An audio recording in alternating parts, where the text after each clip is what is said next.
Welcome to Looking at Legal Stuff.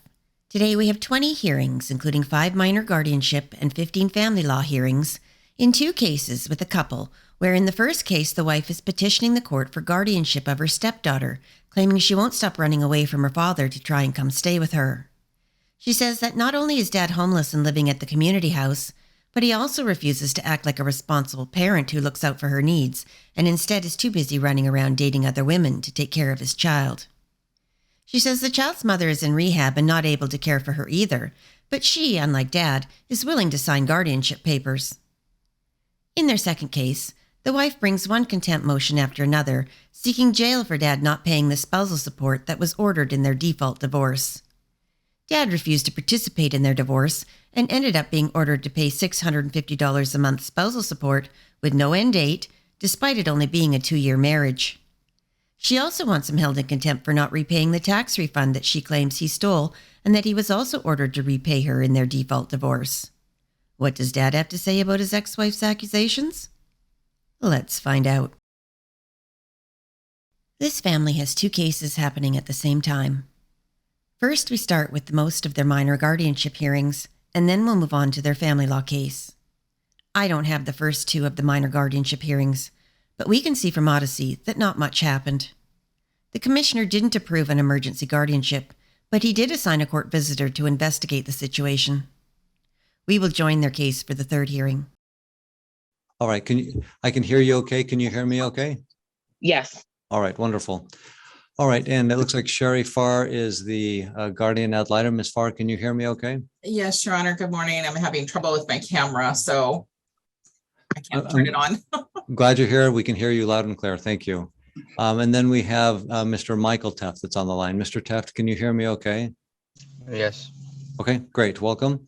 And then Maricela Serrano Martinez, are you on the line today? No, she is in treatment from what I've heard. Okay. Yeah, and I don't see her on the Zoom gallery, but I just do that just in case I don't see them and give them a chance to speak up and say they're here. All right. Yeah, I was told last night that she went to treatment. Okay. All right. Okay.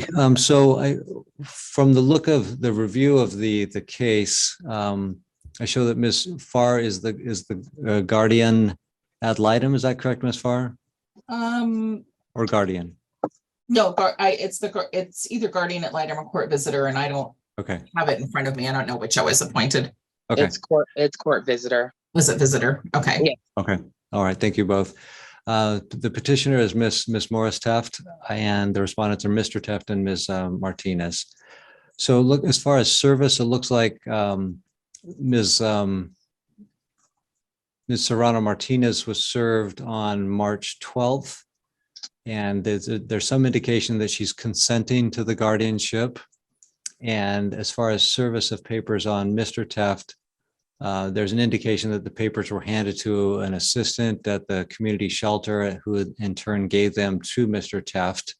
And yeah, because at the community house, they won't call him up. You have to leave it at the front desk and then they give it to him. So. Okay.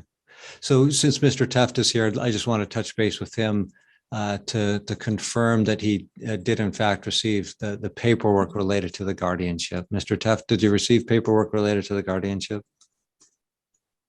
Yes. Okay. Do you have any questions about the documents that you had received? Could refresh me if you like. Yeah, I guess kind of the main point at this juncture would be that whether you agree with what the petition is asking for, the petition is asking for guardianship, or if you disagree with what the petition is asking for. Oh, yeah, then I disagree. Okay, all right. And then since you've received the documents, this is kind of how the system works. It works on paperwork. So you file your paperwork and then you come to court and then you talk about the paperwork to, kind of clarify things and state your position and work out any details. So it looks like Ms. Morris Teft filed the paperwork, and so she's here today to talk about it. And it sounds like you received that paperwork. And I get my question at this point is, did you file any paperwork for everybody to look at? Then that would allow you to kind of talk about the paperwork today. Yes, I'm filed, I believe, a declaration stating matters that I've already addressed from the first court hearing. Okay. I never received none of that. Okay. Let's double check with Mr. Teff timeframes of when you filed that. How long ago did you file that? It was, I believe, last week. Last week. Okay. I know he So- filed a harassment order that got denied because that's one thing that he filed that I did get, and that got denied because he didn't show up to court, just like he didn't show up to our last court for this as well. Okay. Michael is unreliable. So hold on. I apologize for interrupting because I want to talk about the response first to make sure that I have what Mr. Teft is saying. So on Your Honor, if I can maybe Yeah. help with some direction. hop On in. March 10th, father's declaration is filed for his objection. Yeah, that's where I'm seeing that too. Okay. Yeah. So the service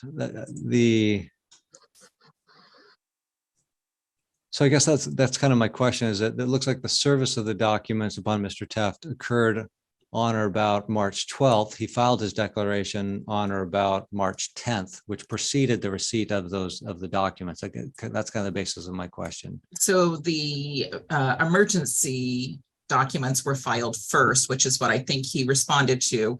Okay. And then the full petition documents were filed after. And he has, as far as I know, he hasn't filed a response to the full petition, but I'm assuming that it's going to be the same objection. Yeah. I've had one conversation with father, and I probably need to follow up and help him through what he needs to do if he is going to do that. But he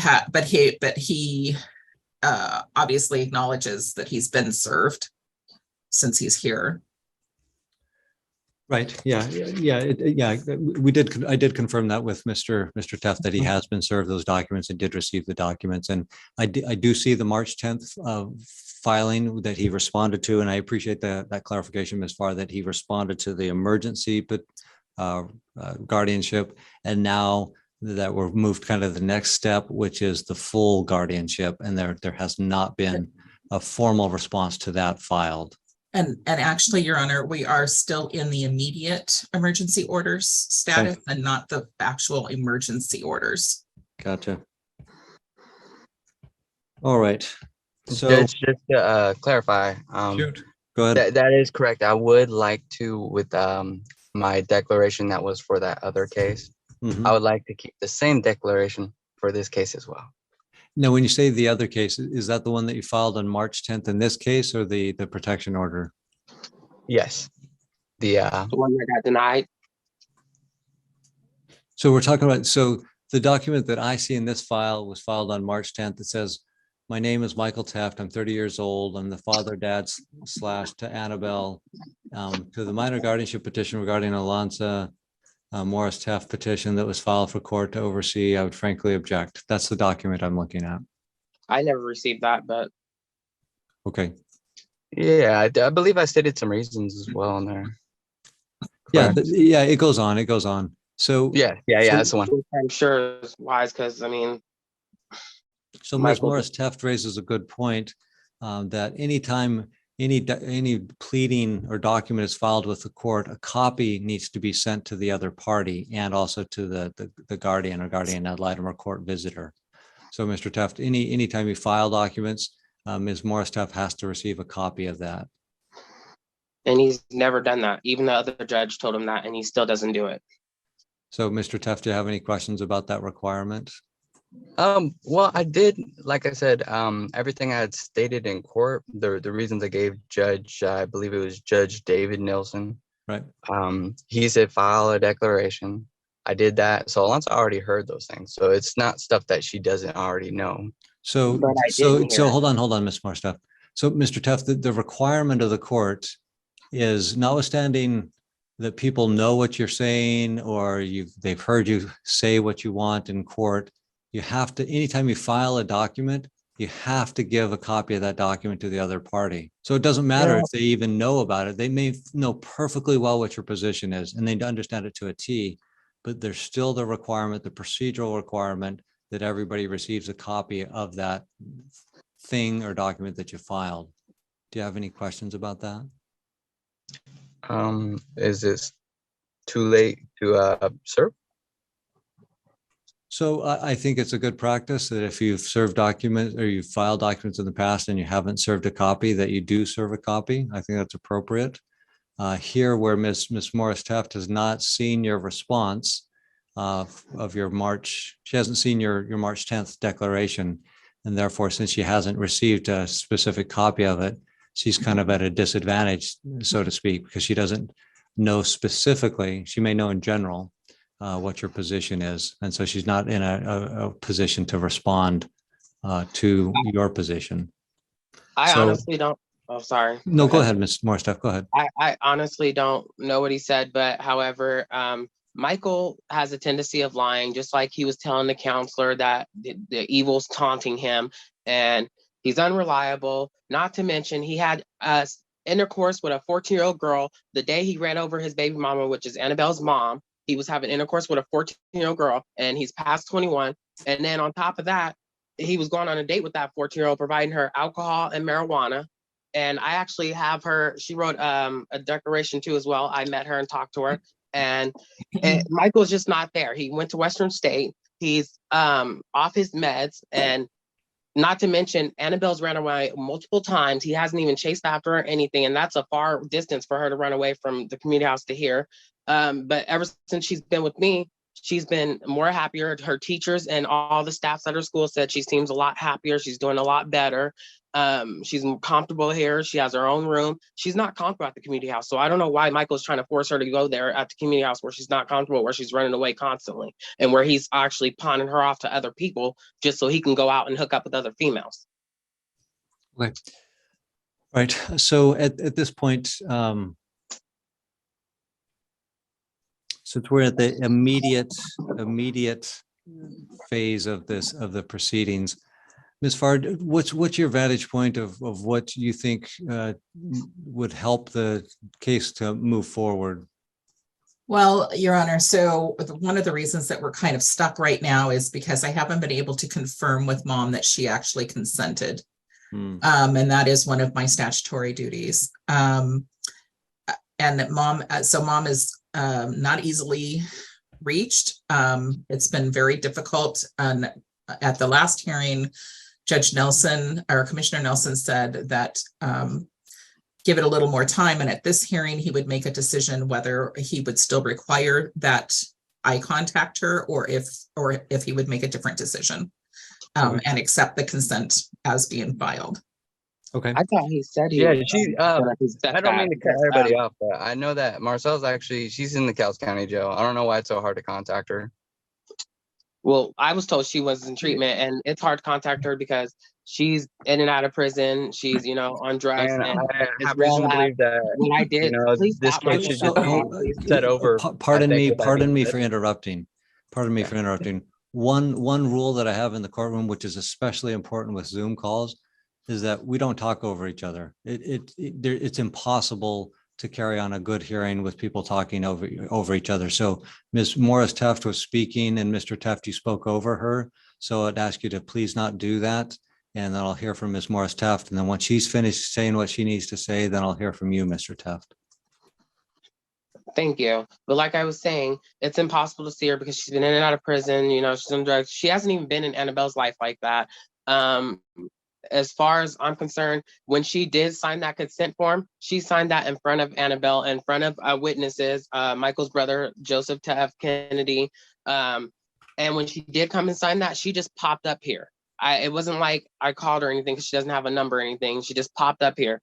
And that's when I told her what was going on. And she told me that she'd rather me have Annabelle here instead of her being at the shelter, because she didn't like the fact that Michael let Annabelle run away and didn't even chase after her, and that all the things that Michael was doing, Annabelle stated to Marcella that Michael's been starving her and spending the food stamps that he gets on other women that he goes on a date with and pawns her off and to other people at the shelter to watch her.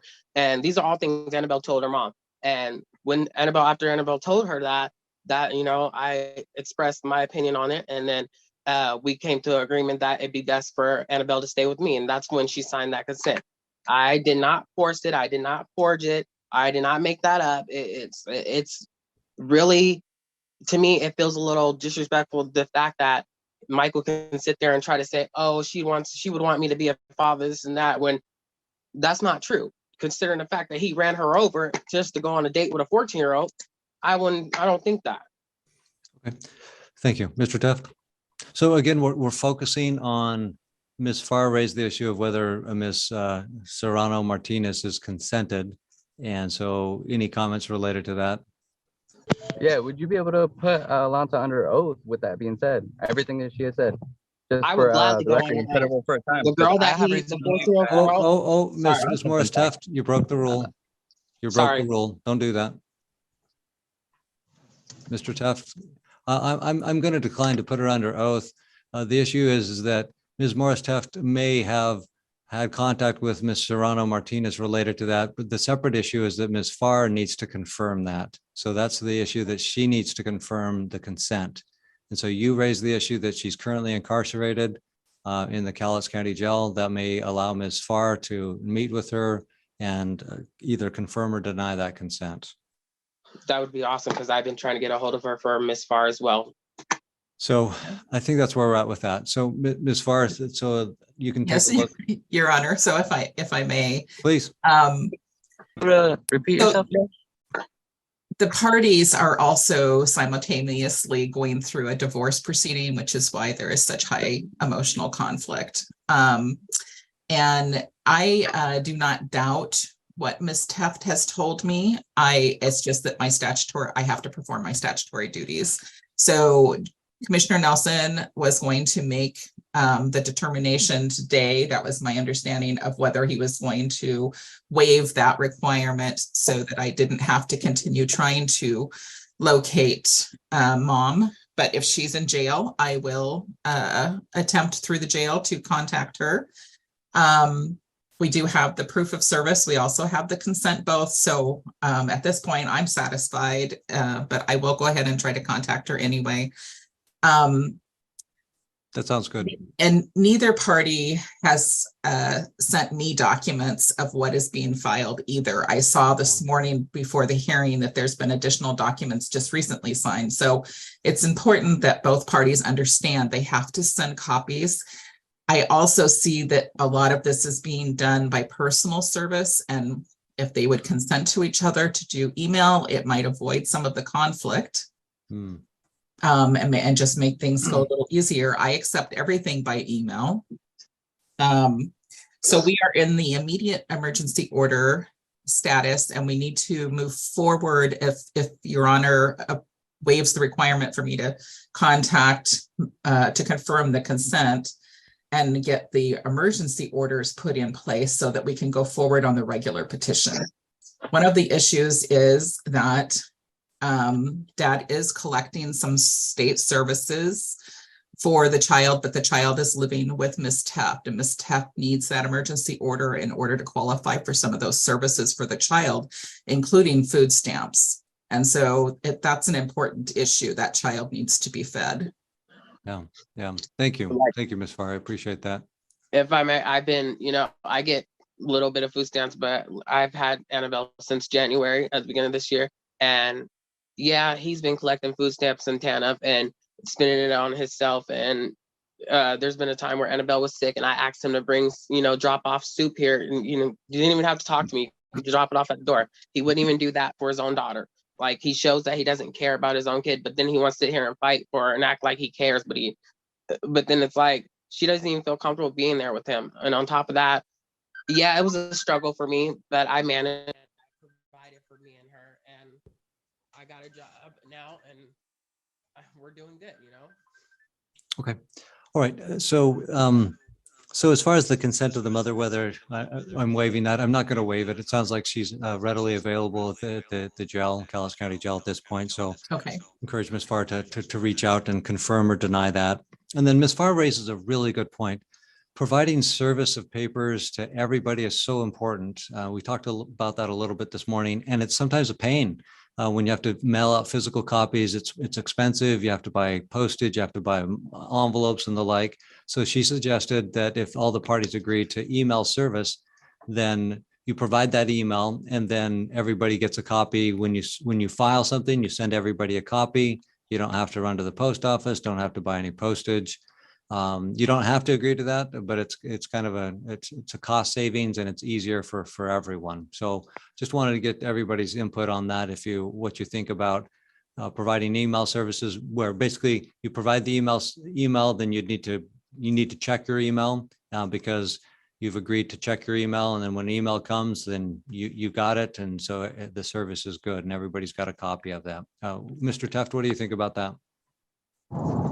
Oh, well, she put an order on me, so I don't think I can have contact with Alonso. So, So you can have a third party. You can have a third party send the email and CC you. So therefore, you wouldn't be initiating the contact.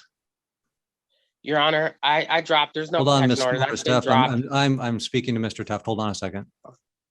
Mr. Teft, what do you think about that? If you're to have a third party send the email from their email, and they send it to Ms. Morris Taft, to Ms. Farr, and everybody gets a copy of it, and they CC you, so you know that it's what was sent.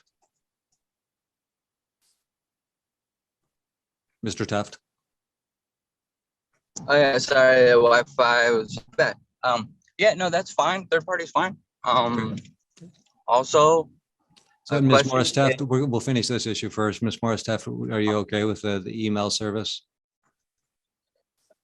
I mean, I don't really like to do emails because usually sometimes the Wi-Fi is an issue, and sometimes I forget a lot when it comes to email, so I don't really agree with the email. But as far as emailing Miss Farr, I'm fine with that.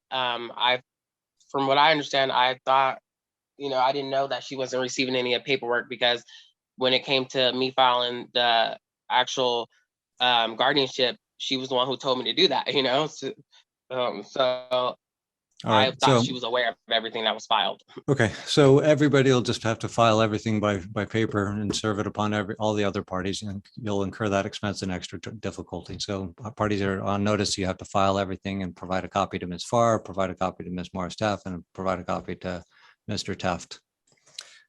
So with that, I think we need to set the matter over a week and allow Ms. Farr to confirm or deny the consent of Ms. Serrano Martinez, and we'll be back, and then hopefully get the case to the next stage. Ms. Farr, any other items today? Not that I can think of, Your Honor. Thank you. Also, Ms. Taft, anything else for today? Yes, the immediate custody was expired today.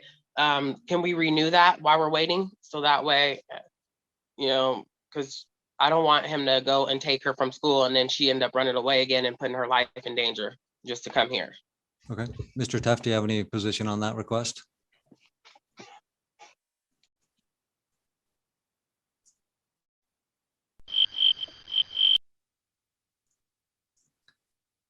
Mr. Taft, if you're speaking, I can't hear you.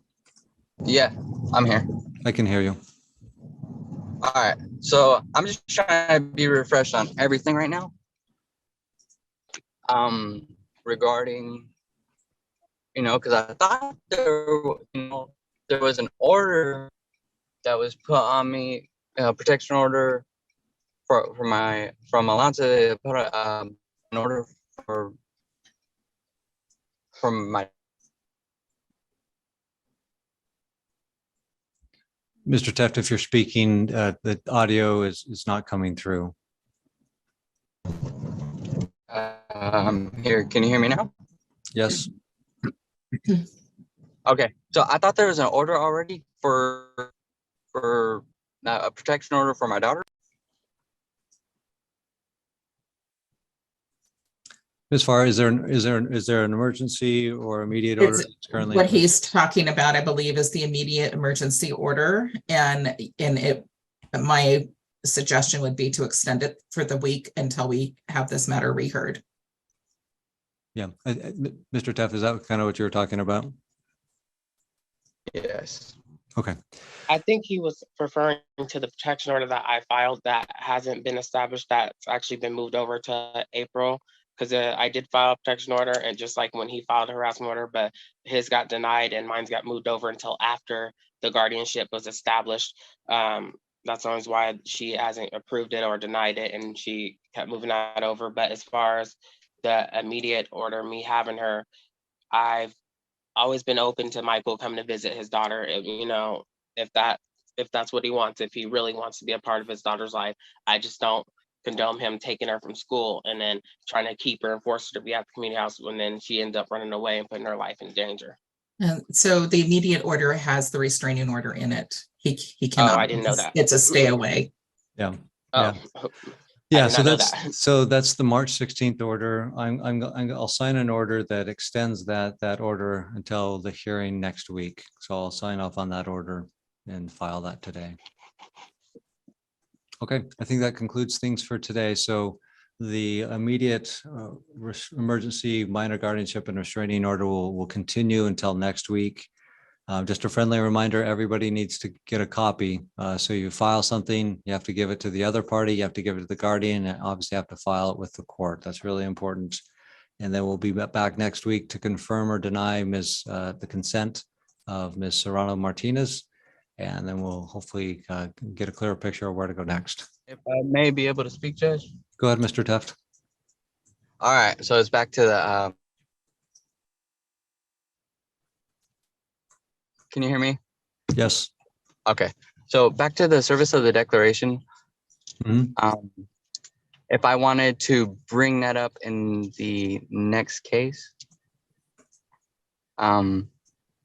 still need to serve that, right? There's still time to serve? Yes.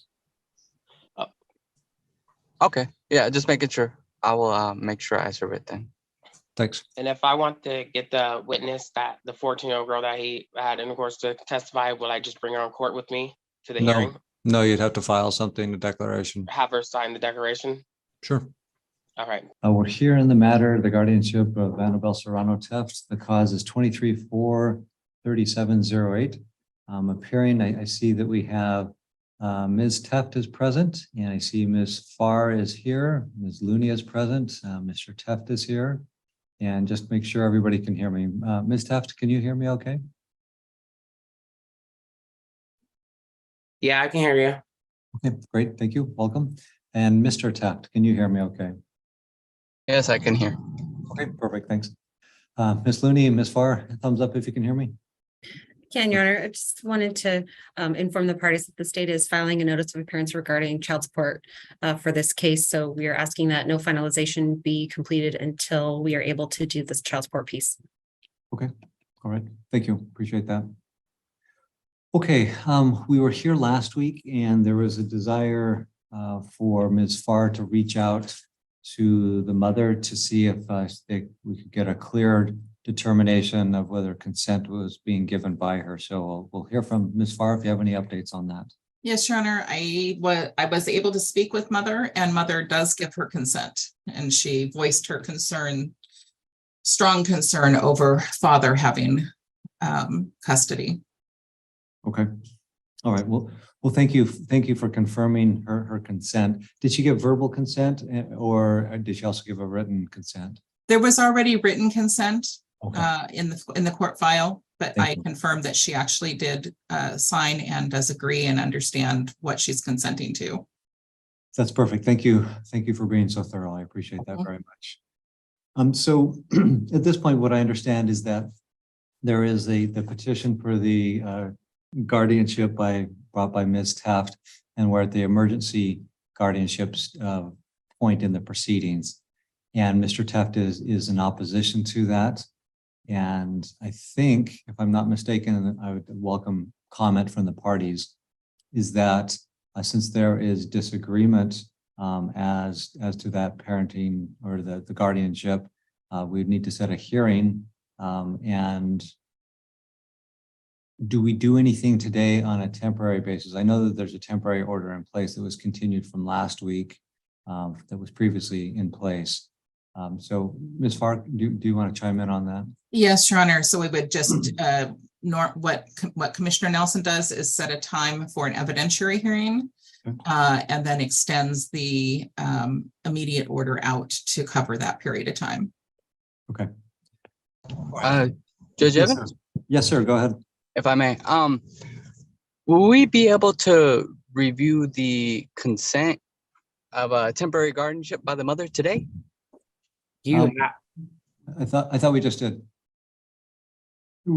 So just so we'll make sure we're on the same page, Mr. Tuff. Ms. Farr indicated that she spoke with the mother and verbally confirmed that the mother was giving her consent, and then she answered some questions. And then Ms. Farr also indicated that there is written consent in the file. So I just want to make sure that you're aware of that. I think you were on the line when she said that, but go ahead with any other questions kind of related to that. Well, I was really trying to get down to the specifics of what was the consent by the mother. So that's what I was trying to review today.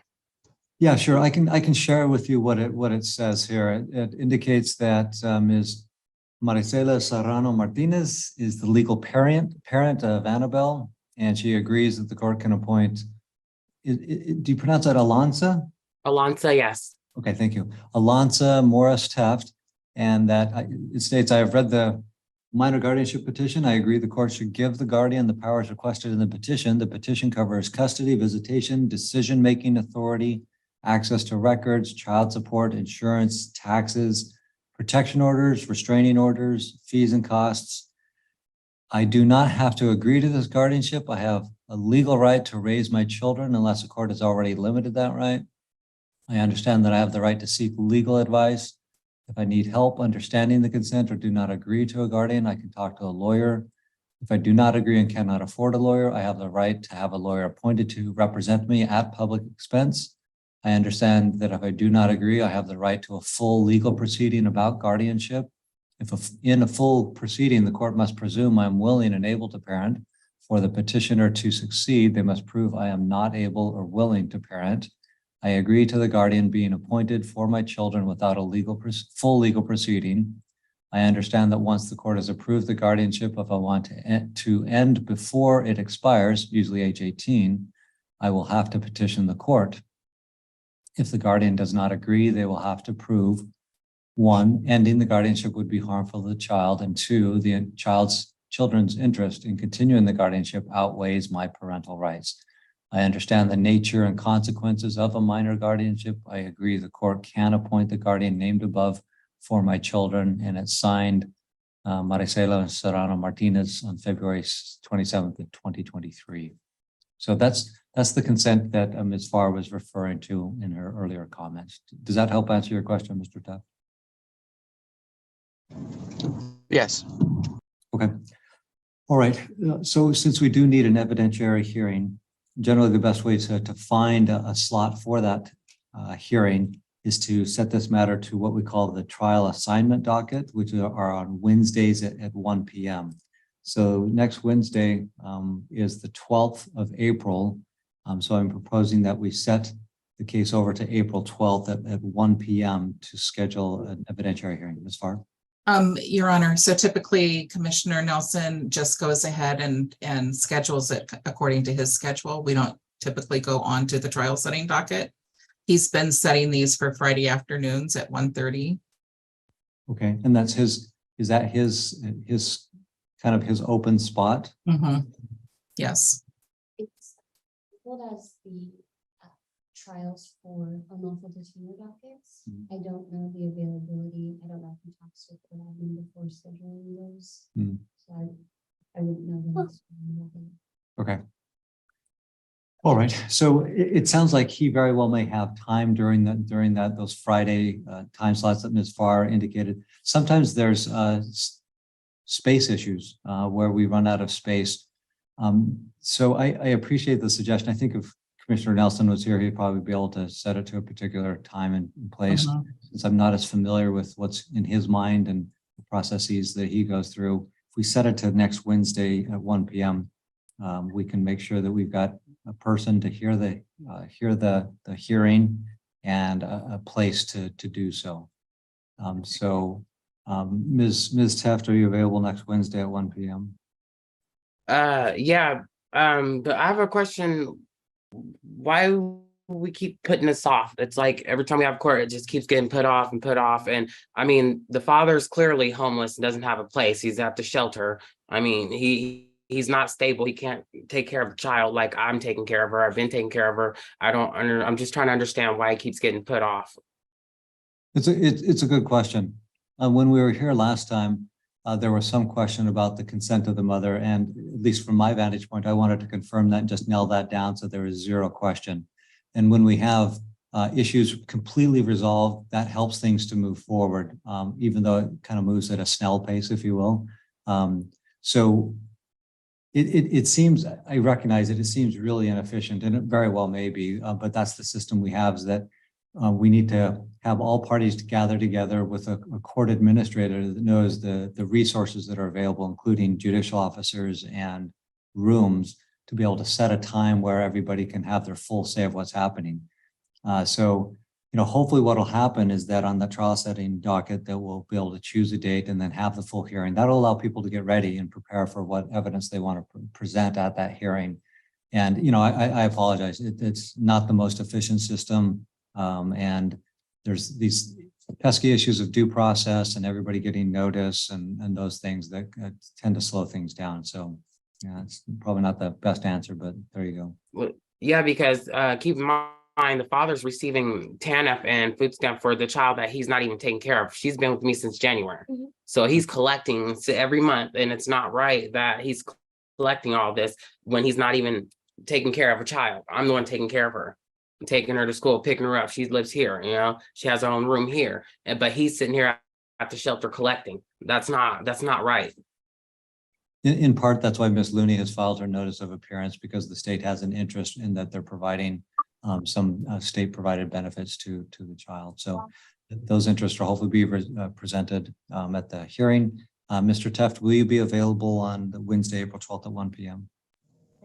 I was actually looking forward to having a little more time, because there is still a divorce matter that is kind of wrapped into all this. And there's other reasons for why I'm asking for more time. Okay. Your Honor, if I may. So hold on, Ms. Teft. So Mr. Teft, does that indicate that you are available next Wednesday, April 12th at 1 p.m.? Mr. Teft? Yes.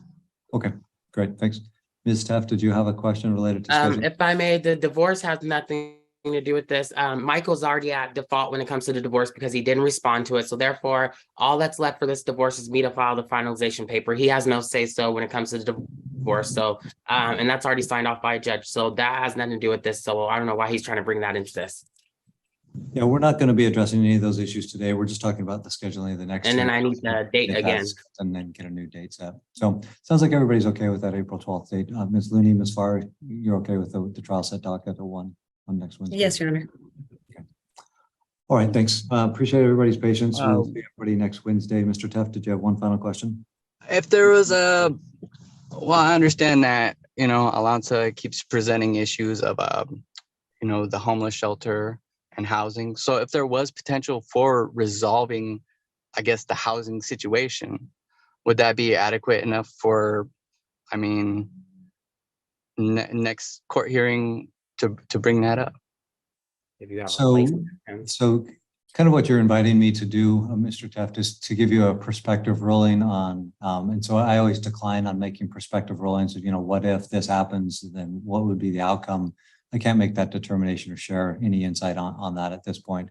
Next Wednesday, we're simply choosing a date in which we'll have the full hearing about the petition on the custodianship or guardianship. Oh, wait, he'll have a house by now on 12. And I'll also be signing today, thank you, Madam Clerk, an order that extends the immediate restraining order that was previously imposed, that will continue until at least that trial assignment and probably until the resolution of the hearing.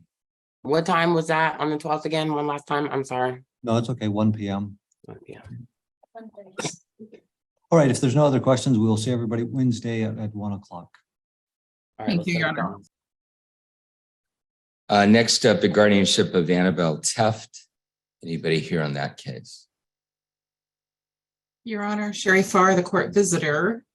I do see Alonza's name, so maybe she's having trouble hearing.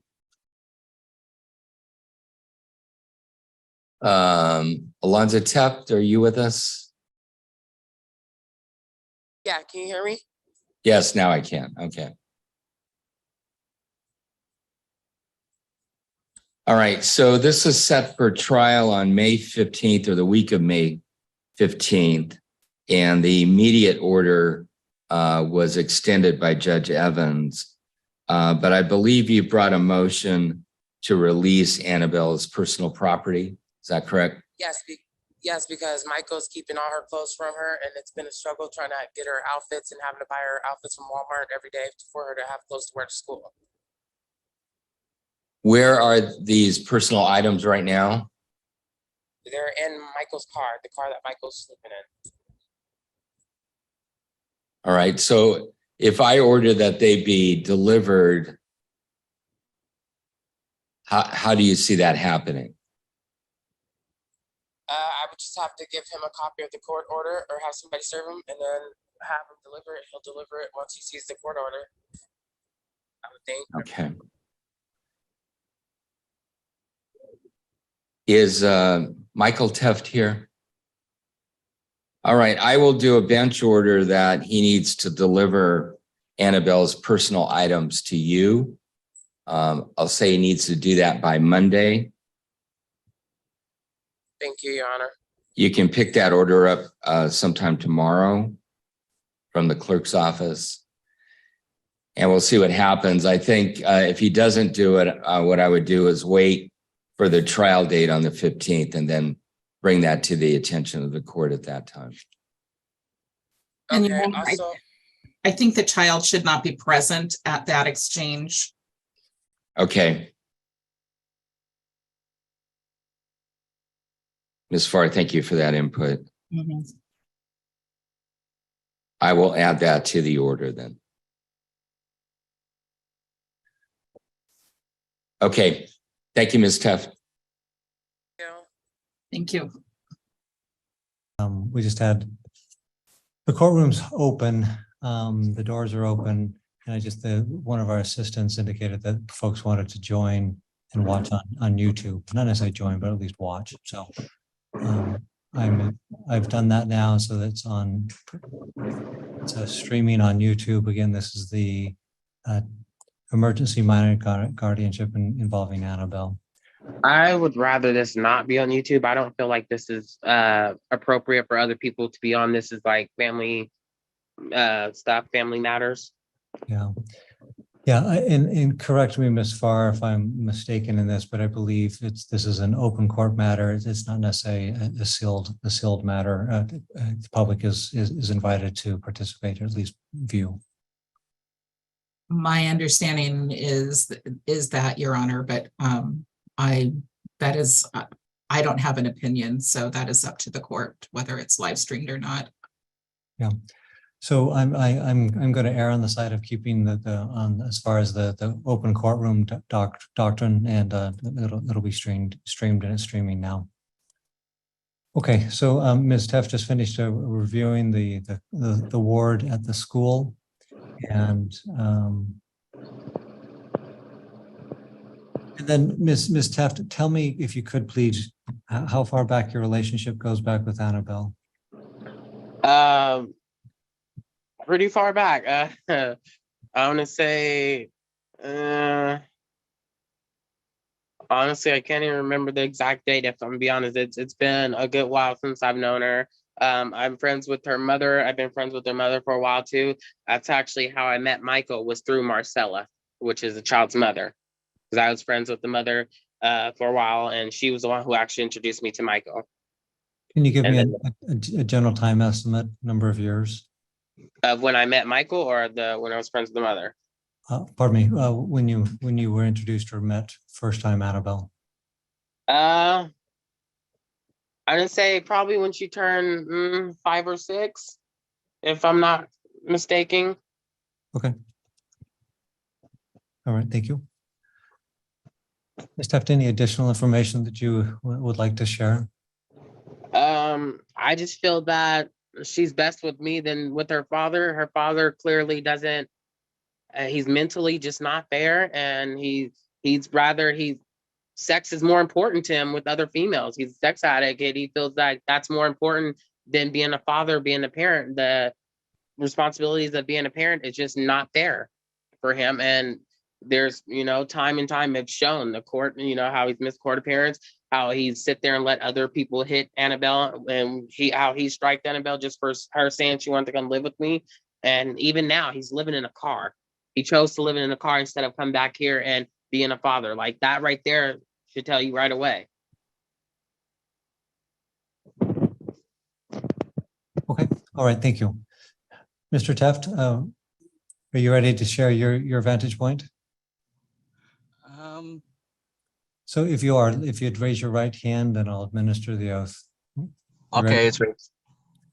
Okay, do you solemnly swear or affirm under the penalty of perjury that the testimony you're about to give is the truth, the whole truth, and nothing but the truth, so help you God?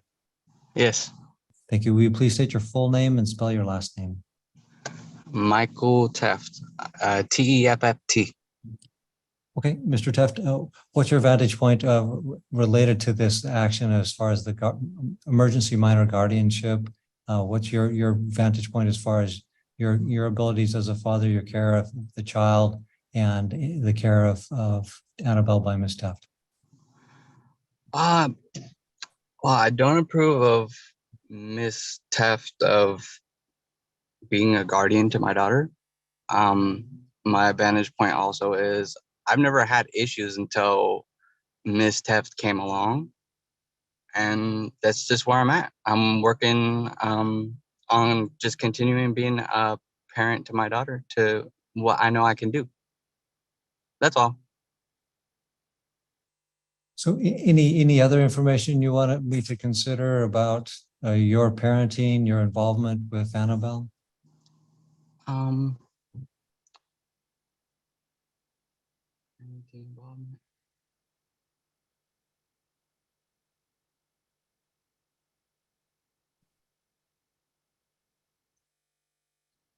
Yeah, I've been a parent to Annabelle and put her in school.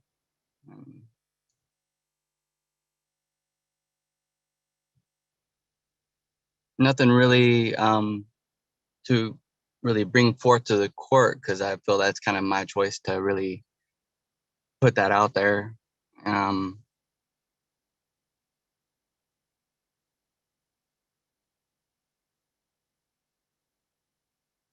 I did put a declaration in though. So yeah, that's a good point to raise. So declarations, that's fine generally for kind of hearings and the like. During trial, we rely upon live testimony. So I'm not going to be relying upon any declarations in making my decision today. So if you have any vantage point or viewpoints or information you want to share, then you'd need to do it now during the trial. Ms. Teft, I'll get with you in just a moment, unless you had an objection to make. I do. I Okay. object to him saying that he never had any problems until he got with me. That's BS. He ran over the baby's mother, Annabelle's mother. He ran her over to go on a date when she was younger. So that's BS when he says he had no problems. He had problems way before that. His other daughter, he has no custody of her. I apologize for interrupting you. So normally when a person is giving their direct testimony, another person or another party may have an objection. And the objection may be an evidentiary concern or a privilege or something, not necessarily disagreement. So if you have disagreement with what he's testifying to, then when it's your turn again, then you can share any rebuttal or basically counteracting what he said, and he'd have the same opportunity now to counteract what you've said. So, okay. Yeah, just want to clarify that. Thank you. All right, and then Mr. Teft, so any other information that you want me to know about and consider? We talked about the declarations, how I'm not considering those, and that if you want information to be considered by the court, then now's the time to share it verbally in your testimony. Verbally is fine. Will there need to be any submissions after verbally, or that would be right now. The trial is right now. So if you have exhibits, what we call them, like papers or documents or photos, then you would present them at this time to the court, whether you hold it up to the screen or whether you screen share or what have you. But now's the time to do all that. Yeah, no, I'm fine. Okay. So are you saying that at this point you don't have any additional information to share, or would you like to share something more? No, that's correct. I don't have much to share. Okay, all right. Then we'll turn the time back to Ms. Taft. So go ahead and share your things that you were interested in sharing. I just feel that he's lying when he said he had no problems until he got with me. When he got with me, he had nothing but problems. I filled out the court papers for him to even get custody of Annabelle with him, even have him getting that temporary custody with him and Marcella, because he was too lazy to do it and he asked me to do it. I did all that. When it comes to him seeing his other daughter with Zaina, I was the cause of that because I filled out all the court papers for him so he can get his visitation that he messed up. And I even paid for some of those visitations. And eventually he ended up losing custody of his other daughter, and he doesn't even see her at all. And he's lying when he's sitting there trying to sit there and say that, oh, he didn't have a problem, so he got with me. He had nothing but problems when he got with me because he kept cheating. He kept being excuse my language, a whore, and trying to go sleep around with other women instead of being a parent or a father to his kids. It was constantly me having to deal with the baby mamas and deal with all the drama that was going on, and me having to fill out all the court papers. It was me doing everything for him, and all he did was cheat and go around and sleep with other people and spread himself to everyone in the community, and also messing around with 14-year-old girls. All right. Anything else, Ms. Taft? No, that's it. I just wanted to let him know that he was lying on that one. Okay. All right. Thank you. All right. And then we'll turn some time to Ms. Farr. Ms. Farr, do you have any information you'd like to share? Okay, Your Honor. So as you can tell, this is a highly emotional and conflicted situation, focusing on the father's ability and willingness to provide parental functions under 2609004 2A is to maintain a loving and stable and consistent relationship. That is not occurring. Under B is attending to the child's needs, daily needs. That is not occurring. Under C, attending to the adequate education of the child. That is not occurring. Under D, assisting in the development and maintaining appropriate interpersonal relationships. That is not occurring. Under E, exercising appropriate judgment regarding the child's welfare. That is not occurring, and in fact, putting her in situations where she has been physically assaulted and causing her harm is completely contrary to that. Under F, providing for financial support, that is not occurring. So under the parental functions that are required of a parent under the minor guardians UGA and for the minor guardianship, father is not providing for any of those parental functions, whether he is willing. I haven't seen that, but he certainly is unable. Miss Alonza Taft is providing for all of those things for the child's daily care. She's keeping her safe from harm. She's sending her to school. She's nurturing her, providing safety for her, keeping her safe from harm, providing her medical care, everything. So it is my recommendation that the court appoint Alonza Taft as the emergency guardian while the investigation continues. And my recommendation is for the father to attend additional parenting classes, undergo a substance abuse evaluation for alcohol and treatment if necessary. And I know that the May I father. object, Your Honor?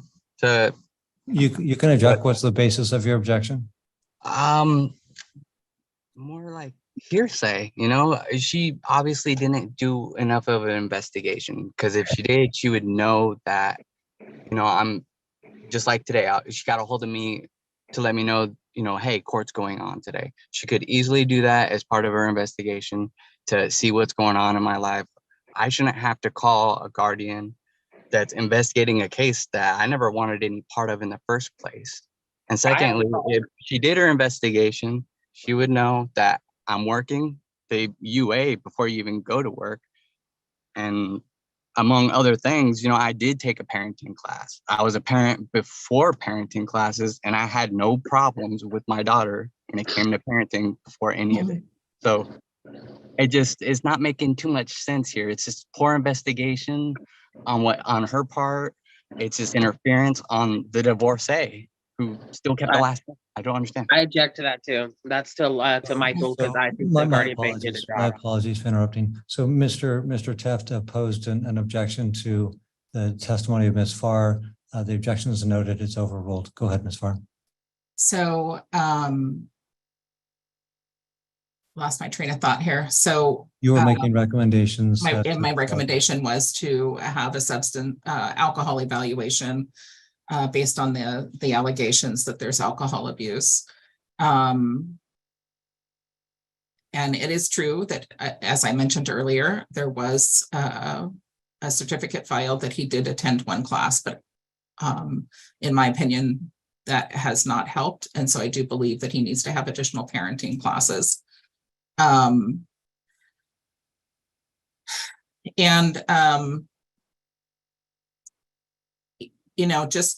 Just to clarify, my job as a court visitor was to investigate whether the mother consented, which she has, whether the father was served, which he was. He did file an objection, which has brought us here today, and then to investigate what is in the best interest of the child. And my recommendations are based on what I believe is in the best interest of the child at this time.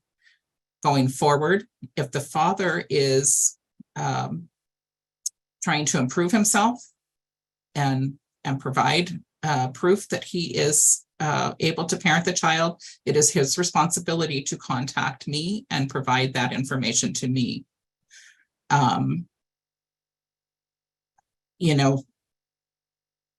That's the way these investigations work.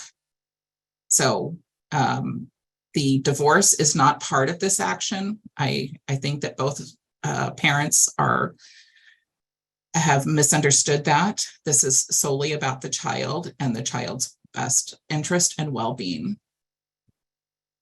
My conclusion is that Alonzo Teft should be appointed as the emergency guardian. Thank you. And just for sake of completeness, I'll give each party, Ms. Teft and Mr. Teft, just one final period to share any input.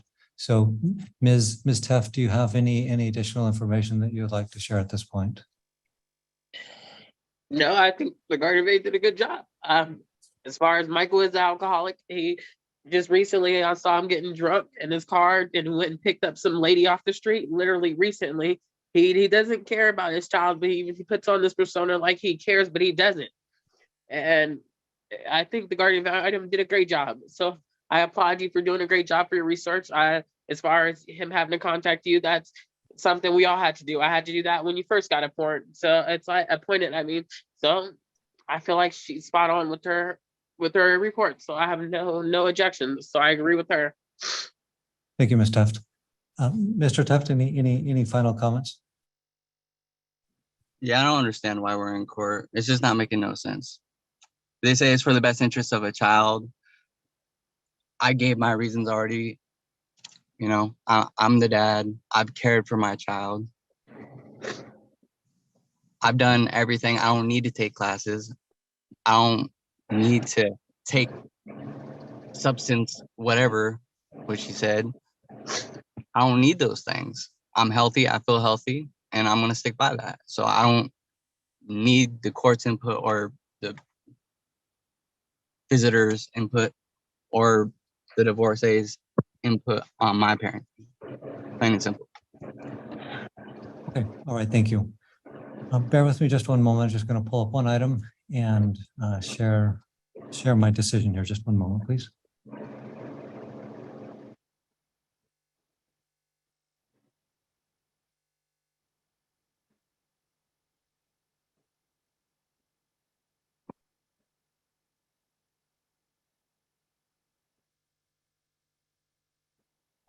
Okay, so here we're under what's called an emergency minor guardianship, basically where the safety and well-being of a child is brought into question by the filing of a petition. Ms. Teft has brought forward that petition in behalf of Annabelle. The court looks at the best interests of the child, here in this case, Annabelle. So the testimony has been from that early or in the end of December, there was kind of a precipitating event, which alleged that there was a violence towards the child from the father. That the daughter was hit a few times in the head, maybe 4 or 5 times, and then thereafter, eventually, January 4th, Ms. Teff said that she felt like she needed to take some action, so she took some action and filed this petition. And then prior to that time, there were multiple instances. She testified that the child ran to her home instead of going to her father's home. Ms. Farr, the court visitor, was appointed by the court to do an investigation on what is the best interest of the child. And she has concluded an investigation and shared her results in written form and also her testimony here today. It's her conclusion, her opinion, based on what she learned from the parties, that Annabelle's best interests are served by remaining in the emergency minor guardianship of Ms. Teft. So there's testimony that Annabelle is doing well in school. Her teachers have awarded her, given her an award for this particular quarter. That tells me that Annabelle's going to school. She's completing her work. Ms. Teft indicates that she's reading with her. There's a testimony that the child feels safe with Ms. Teft, and that and kind of on the opposing side of the ledger, Mr. Teft is not currently parenting Annabelle, that he doesn't have a home currently, although one kind of a modified home, if you will, a room in the home of Ms. Teft where it was offered he could reside there in a separate bedroom and continue to provide some parenting functions. That may be a tall order, just because I think the Ms. Teft and Mr. Teft aren't getting along super well right now, so that might have been a hard thing to do. Nonetheless, that was an option, apparently, where he could apply his parenting skills and input with Annabelle. Right now, his residence, apparently he's living out of his car. I recognize sometimes things are tough, but right now that's where he's currently at, and that's for Annabelle to reside in that situation clearly is not in her best interests. There's no indication that Annabelle's needs are not being met with Ms. Teft. On the contrary, the evidence is that her needs are being met. She's being fed, she's being cared for, she's being washed, she's being bathed, clothed, and the like. There is indication that Mr. Teft is abdicating his parental responsibilities by, at least prior to this time, by I think Ms. Teft used the word pawning the child off onto others while he engaged in other activities, indicating that he was going to work when in fact he wasn't.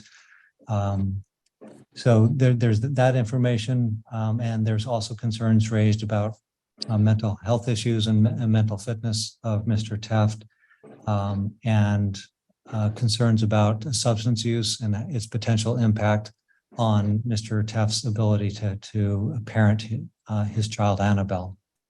So Mr. Teft objects to the emergency minor guardianship.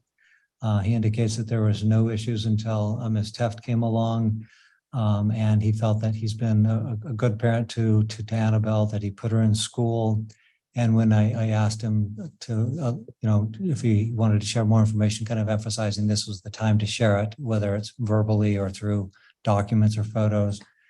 He said I think he said nothing else really, and he indicated his choice to put stuff out there, and he was making kind of a conscious decision not to put more out there.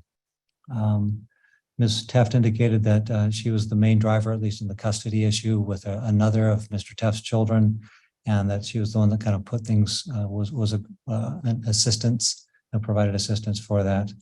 And then lastly, there's again an added concern about substance use from Ms. Teft, and that she indicated that she saw Mr. Teft recently consuming alcohol in his car. And Mr. Teft finalizes his comments by indicating he's not understanding why he's in court, that he emphasizes that he is the father. There's no question about that. He is the father to Annabelle, and he has cared for the child in the past. I don't doubt that either. And he takes an exception to being required to do any classes or any evaluations, that he's healthy and well, and he doesn't need anybody's input really.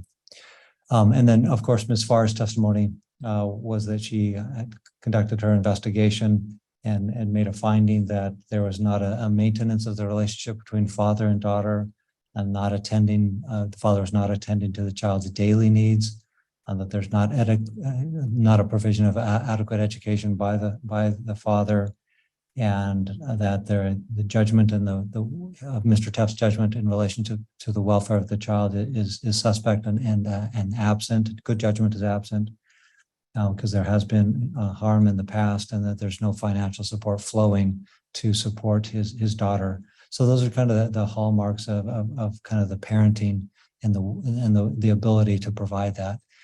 So I'm making a finding that it's appropriate, and the evidence establishes that Ms. Teft should and is hereby appointed as the emergency guardian of Annabelle, with all attendant powers and authority.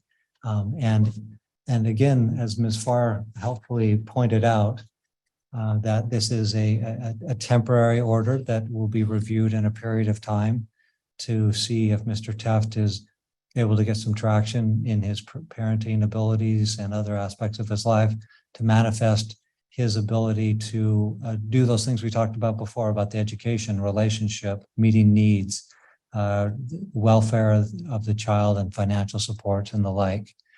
So it'll be reviewed, and if there's any information that Mr. Teft wants to supply, then he would supply that directly to the court visitor, Ms. Farr. And so I am going to require, I think, notwithstanding that Mr. Teft has completed the Incredible Years class, I think that's awesome. I think that's good. And being a father myself and seeing a lot of parents through my job here as a judicial officer, I know that almost every single parent can learn more through the taking of parenting classes. Nobody's got this parenting thing figured out and down pat. Nobody does. We can all improve. And so I hope that's taken as an invitation to better Mr. Teft as a parent. Also, that I think the request for a substance use disorder evaluation is well taken. I'll require that of Mr. Teft. And so he'll submit himself to the evaluator. The evaluator will have access to collateral contacts, including Ms. Teft, Ms. Farr, and others. And that evaluator will make a recommendation. And those recommendations, once they've been made, then Mr. Teft will have to follow those. If the recommendation is no issues, no treatment needed, then he doesn't need to do anything. He's completed the evaluation. But if there are concerns contained in that SUD or substance use disorder evaluation, then he'll need to follow through and complete what's been recommended. And so I do make the finding that it is in the best interest of Annabelle to remain in the emergency minor guardianship of Ms. Teft.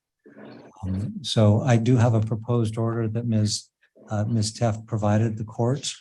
And I'm just going to take a moment to fill that out. And Your Honor, lastly, Thank you. we probably need to talk about any contact or visitation. Okay. Right now, maybe the parties can tell me what's happening as far as any visitation between Annabelle and Father. Ms. Teft. Michael hasn't came visit her because of the no contact order. When it came to the temporary custody, it was put that he wasn't allowed to have contact with Annabelle. As far as him visiting her, I don't mind if he comes to visit her, but it has to be like during business hours, no after hours visits. And I don't feel that should have her stay overnight with him. She doesn't even want to stay overnight with him at all. So it's just, he could come here and visit her, and it's going to be supervised because she doesn't feel comfortable being alone with him. And the supervision would be provided by you? Either by me or I'd say right now by me, like, because I'm the only one here taking care of her. He can come to the house where we stay at. He's feel free to visit her here, And then when he's ready to go, he can leave and go about his business. The no contact order that you mentioned, is that in the dissolution action that was recently completed? I don't have a no contact order with him anymore. I dropped that. I felt like there's no need for that.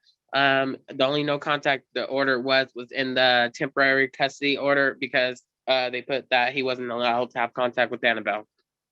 Okay, and that has ended, or is that continues? Yes, that's ended because it was only until trial. Okay, and everything's completed in the dissolution. Yeah. Okay, all right, thank So, you. Your Honor, to clarify, that was in this action. Oh, bad. It was in the immediate emergency order. Okay, so it's currently in place. Yes. Well, we can go ahead and drop that if that because I don't mind. I'm not trying to keep him from Annabelle. I don't mind if he comes visit her. Okay, all right.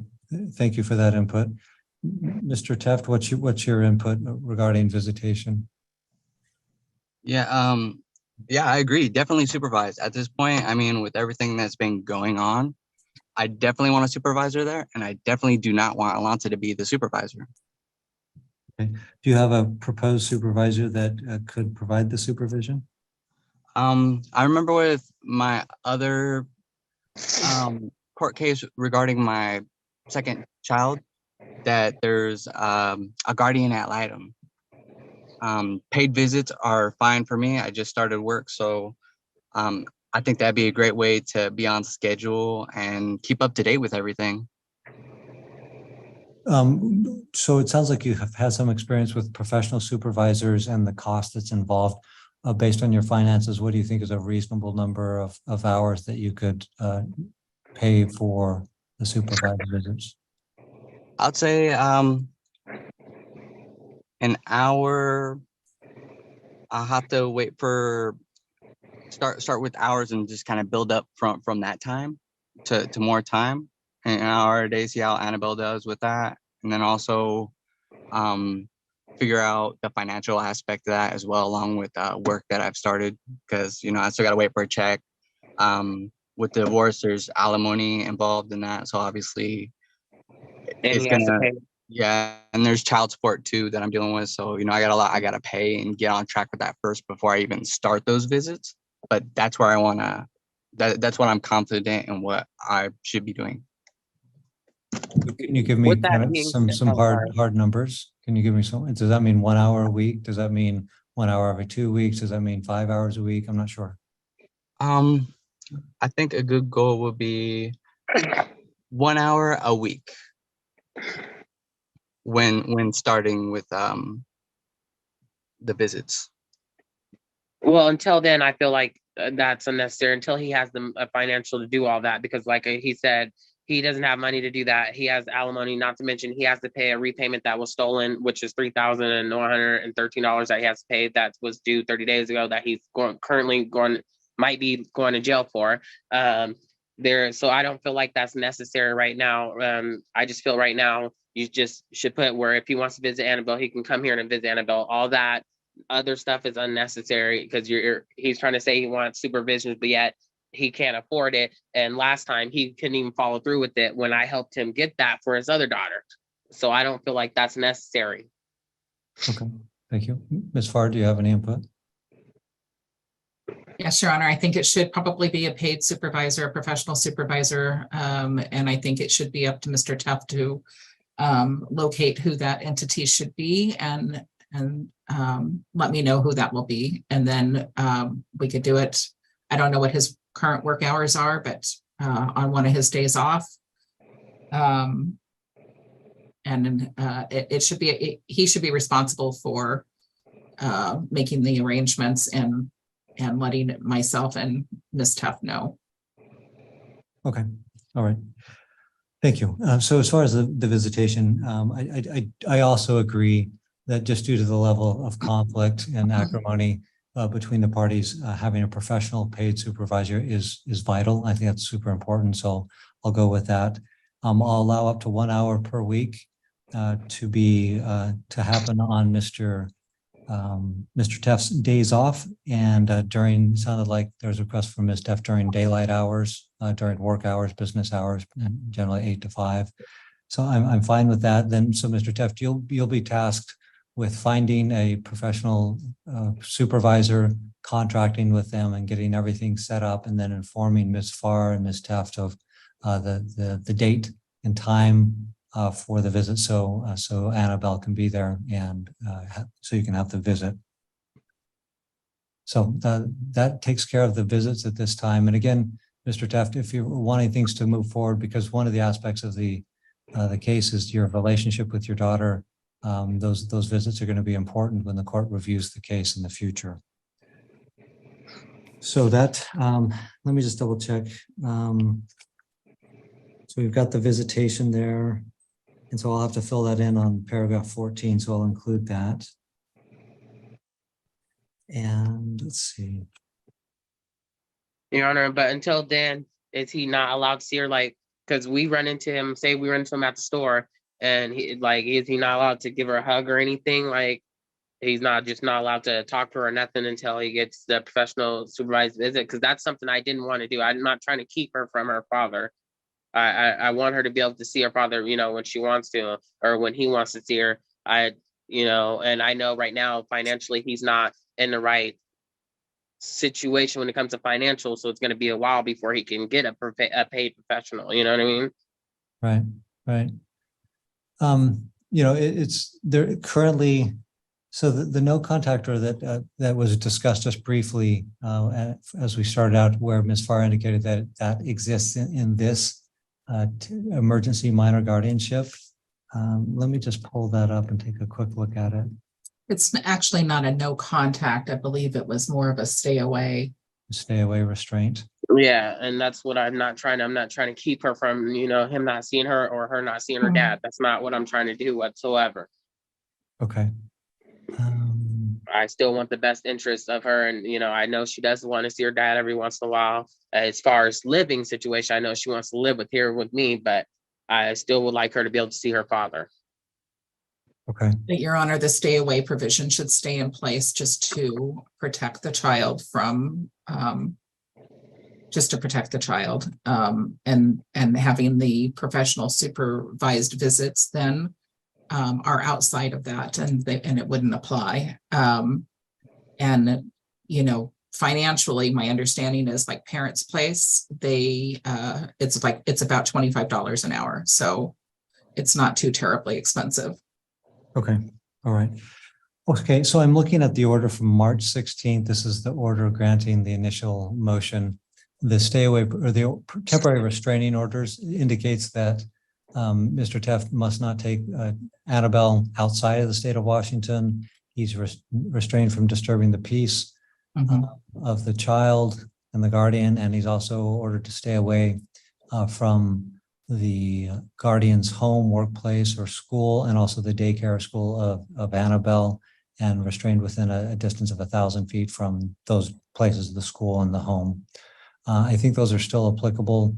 So I'll keep those in place now and just give strong encouragement for Mr. Teft to schedule that professional supervised visit and get that going, and hopefully then could be expanded if things are going well. And then just to make sure, I'm going to look at the proposed order as far as provisions related to restraints. Okay, so I will include that in the order, and I'll include that therein. And then there was one additional notation as far as belongings. Ms. Teft, did you have any requests for belongings? No, I received all that when I got a court order for him to do that. I mean, there's a couple stuff that Annabelle said she never got that. Michael said he gave everything, so I'm just going to leave it at that. Okay. All right. Okay. So let me check with the parties if there's any concerns or anything that I may have missed or needs to be clarified. Ms. Farr, do you have any additional? The only additional thing would be on the ongoing investigation. So I think that we need to set a review hearing. Yes. I need an order appointing me as the guardian ad litem to go forward on that investigation rather than the court visitor. And then I can submit my fees for this portion of the case as the court visitor being discharged today. Okay, Um, all right. and then, so outlining whatever duties you would like me to undertake and as the guardian ad litem role. Would you be willing to forward sending a copy to myself, Ms. Taft and Mr. Taft, just a copy of a proposed order appointing guardian ad litem? Sure. Okay, and then I'll receive that and I'll fill that out. And then I'll make a copy and send a copy to everybody so you're all aware of that. Well, okay. And then as far as a review hearing date, there was mention of the 60-day time frame and I think the 120 time frame. Let's see. Just pull that up here just a moment.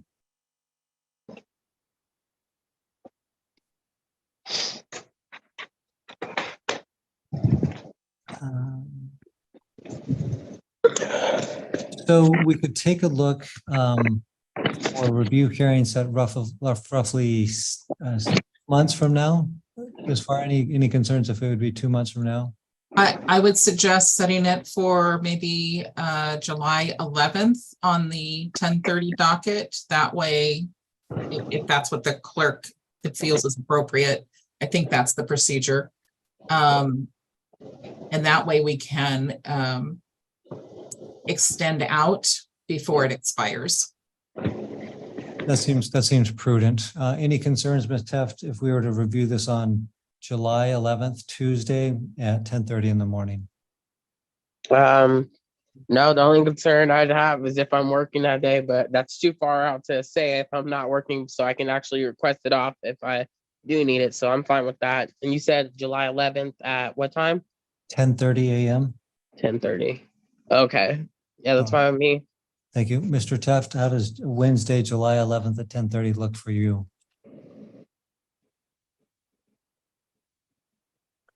Let's see, Mr. Teft, it looks like you're muted.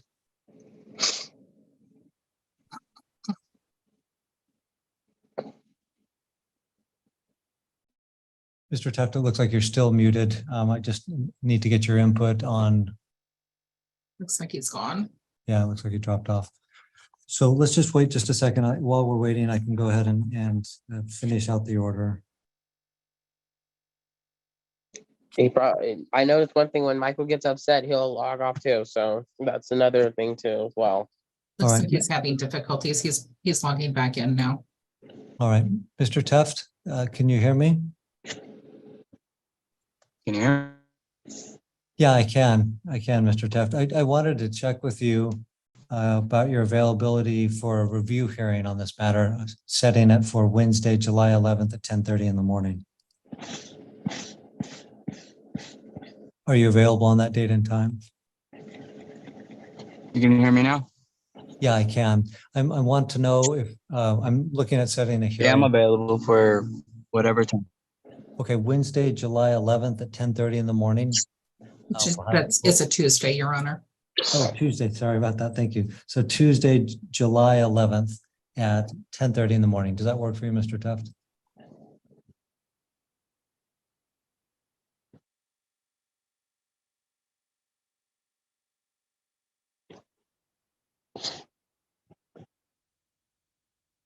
Let's see, Mr. Teft, sounds like the connection issues are still continuing. So I'm just going to continue to speak and hopefully the connection will be sufficient that we can communicate. I can hear you. Can you hear me? Yes. Yeah. Does Tuesday, July 11th at 10:30 work for you for the next hearing?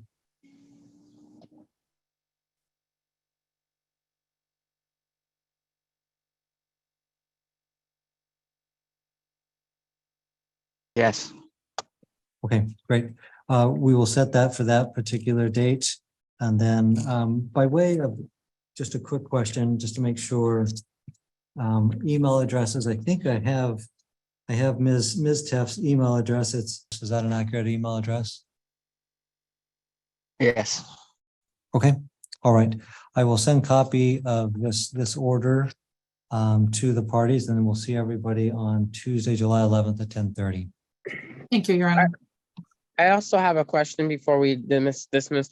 I got a job offer in Vancouver. It's still in, I'm still in Washington, so I'm not leaving the state. I was wondering if that's gonna be all right as well. If we move to Vancouver, like we'd still be in Washington, we'll still travel for, come back here for the visitations if once he actually does that and everything. I know Miss Farr's in Vancouver as well. It'd be easier for us to meet for our appointments too if I do, and it's a better job opportunity for me. Ms. Farr, do you have any input?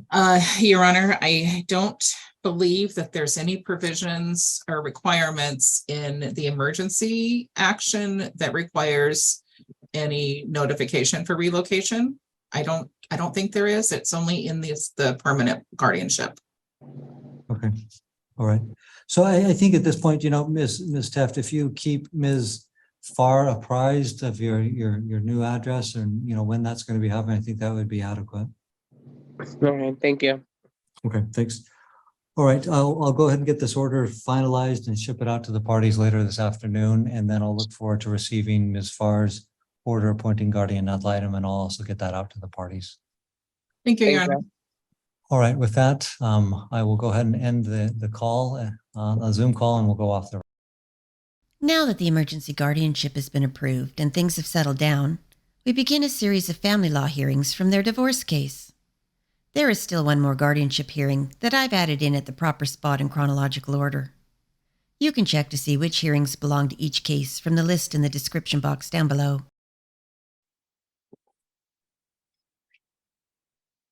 Your Honor, I just want to know if I was in the right courtroom for the contempt of court. If that's Ms. Teft, yes, you are, and I'm about to call your case. Okay, sorry, thank you. There's a Raylene Aguirre, and I'm not sure you're in the right courtroom. Do you want to tell me what docket you're on?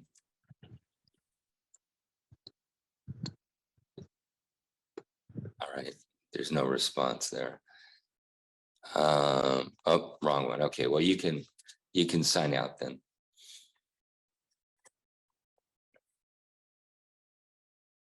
All right, so we're back with Teft versus, Alonzo Teft versus Michael Teft. I'm here. All right, and I think this is a motion for contempt brought by Ms. Teft, so I will hear from you first. Yeah, Michael Taft was supposed to pay alimony, also pay the repayment plan of money that he stole from me when we were together. That was signed by a judge. He knew about he knew what he was supposed to pay, and he intentionally didn't pay it. He literally tried to say he didn't have, but yet he's buying new cars, new windows, shield, new tires for his cars, and just doesn't care about paying it, and so I had to file contempt of court. Right, thank you. Mr. Teft, any response? Yeah, I object to her motion that she filed for contempt. And I also was looking to get maybe the specifics on how to contest a default judgment, because I just don't understand how a judge could even just, like, I understand that I didn't show up, for the divorce hearing, but I just don't understand how a judge could sign off on certain matters without taking into consideration certain factors. All right, just hang on a minute here, okay? Well, Your Honor, if I may. Yes, please. Michael had plenty of time to respond to the divorce. He chose not to respond to it. That's why I had to file for default. I've told him over and over. I gave him warnings. I texted him. I called him. Even when he moved out, I gave him plenty of warnings to respond to a divorce, and he chose not to respond to it, and that's why he got filed for default. And that's why I had to file for that.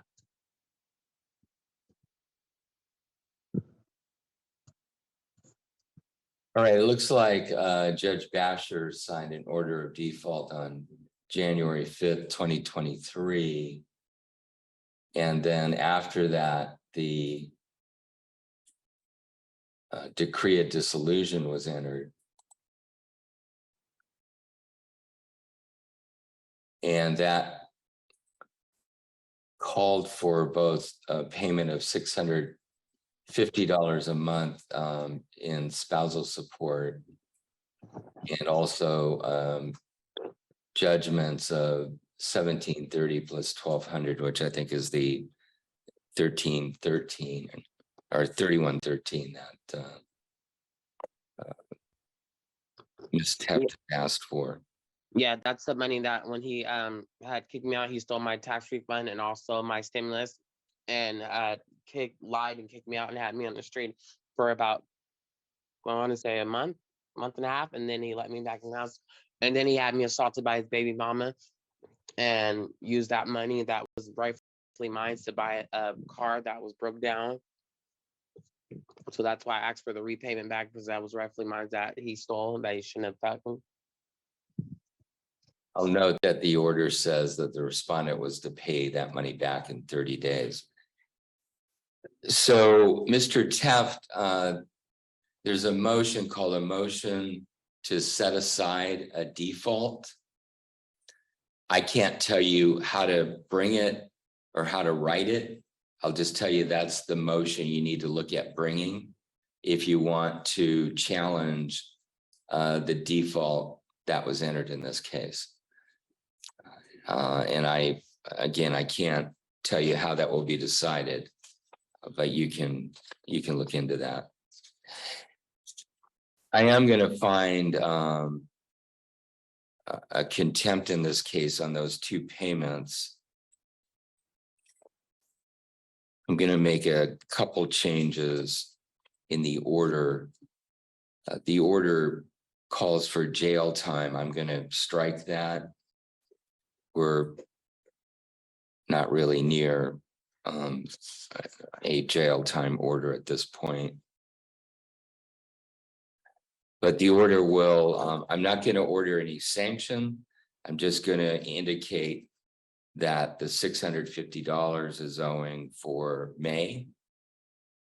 And I believe it's the 5th of each month, so it'll be May. And the 3113 is owing, that needed to be paid within 30 days of April 14th, and that hasn't been paid.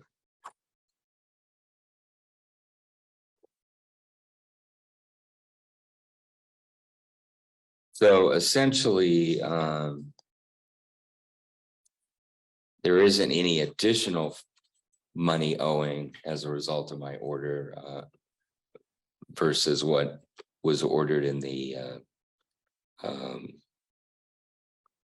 dissolution decree. And Mr. Teft, should the order to set aside the default not be granted, then the order is going to stand that you need to pay $650 a month in spousal support.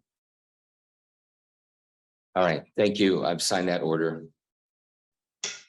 All right, Alonza Morris Teft and Michael Teft. Here, Your Honor. Is Michael Teft here? Here. Oh, good. I'm glad you're here. All right, Ms. Morris Teft has brought a motion for contempt for failure to pay the spousal support. We've been here before on that issue. She turned in a declaration indicating that Mr. Teft basically said that there's no way that he's going to pay it. Is that a fair statement, Mr. Teft? That is correct. All right. Objections. We're here about the third time on a contempt motion for failure to pay. And by the time we get to a third time, I start thinking about jail time. I want you to be aware of that. So if I'm thinking that, does that change your mind about making these payments? No, I've already addressed with the courts, certain things, that, I wasn't even there. That's why I was in default. It needs to be looked into. Obviously, the judgment is going to be poor, especially if it goes to jail time, in my opinion. And Your Honor. Just a minute. I think we talked before about you moving to set aside the default. How come you haven't done that yet? Well, Judge, it's been a matter of emergency. I've lost my job. Transportation is usually the most reliable thing. Detriment has been caused towards my vehicle. I've had my tire slashed 3 times, broken windshield, and sugar poured in my tank over a course of the month. And the Your Honor, police have he's done lying. nothing about it. All I could do is report it, Judge. Your Honor, I submitted copies of what he's been having, receipts of what he's been spending money on, and how it, also his pay stubs as well. I submitted all that today, showing that he has the money to pay and he chose not to. I also have a video of him saying that he doesn't give a F what the judge or the court say, and that he wasn't going to pay me the alimony or the repayment that he was supposed to pay. And he said he didn't care that if you had sent him to jail or not. And personal belongings have been stolen as well. That's how she received any form of receipt. Too, as well, of him admitting all that, because I tried to work out with him and he chose not harassing. You know, I did file a harassment order not too long ago, but it was denied for some reason. I understand it looks bad when I've had a protection order against her, but for some reason the judges never accepted that into any of the cases. So it just became problematic with the courts and just well-rounded problems. That's a lie too, because I'm the one who had the protection order when I have the child. So. All right, just hang on a minute.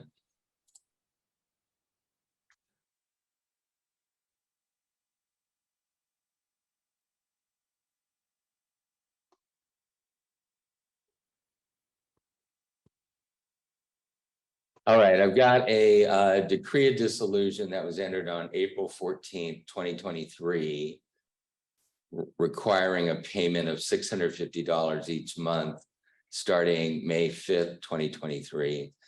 That decree was signed by Judge Basher of this court. As well as a repayment of $3,113 that he stole from me, my tax refund that he stole when he kicked me out. I understand that. We've already entered a contempt order on that amount, so I'm not going to enter that amount again. Each contempt order creates a judgment. Oh, okay. For the amount, so we don't need to repeat that. But we are in a position where we have a valid order of the court for that payment. I understand it was entered because of a default. I think I have given, that was in April, now it's in June. I've indicated Mr. Teft several times that he should move to set aside the default if he thinks he has the grounds. That hasn't been done. So I am going to enter a contempt order again on the $650 for May and June. I'm going to remove the $3,113 because that has already been entered. I also have a video saying that he's not going to pay regardless. Like, I tried to work out payment plans with him and he's over here lying, saying he lost his job and this and that, but yet he's spending hella money on buying, taking these little females out to eat and buying stuff for his car and just blowing money like it's nothing, but yet he won't pay what he owes. And I feel like last time he got a slap on the wrist because the court, he straight up told me right after court, "You're not getting shit," is what he said to me, and I have it on video. All right, we don't need to swear on the docket, okay? I was just trying to tell you what he said. That's all. I didn't mean to swear. All right, I'm entering an order of contempt for, again, May's spousal support of $650 and June's spousal support of $650. That was to be paid by the 5th of the month. It hasn't been paid yet. And I'm additionally ordering that Mr. Teft spend 5 days in jail. He's to report to jail on June 16th at 7 p.m. I'm going to put this over to next week, so this will be back on the docket on June 21 at 9 a.m. If Mr.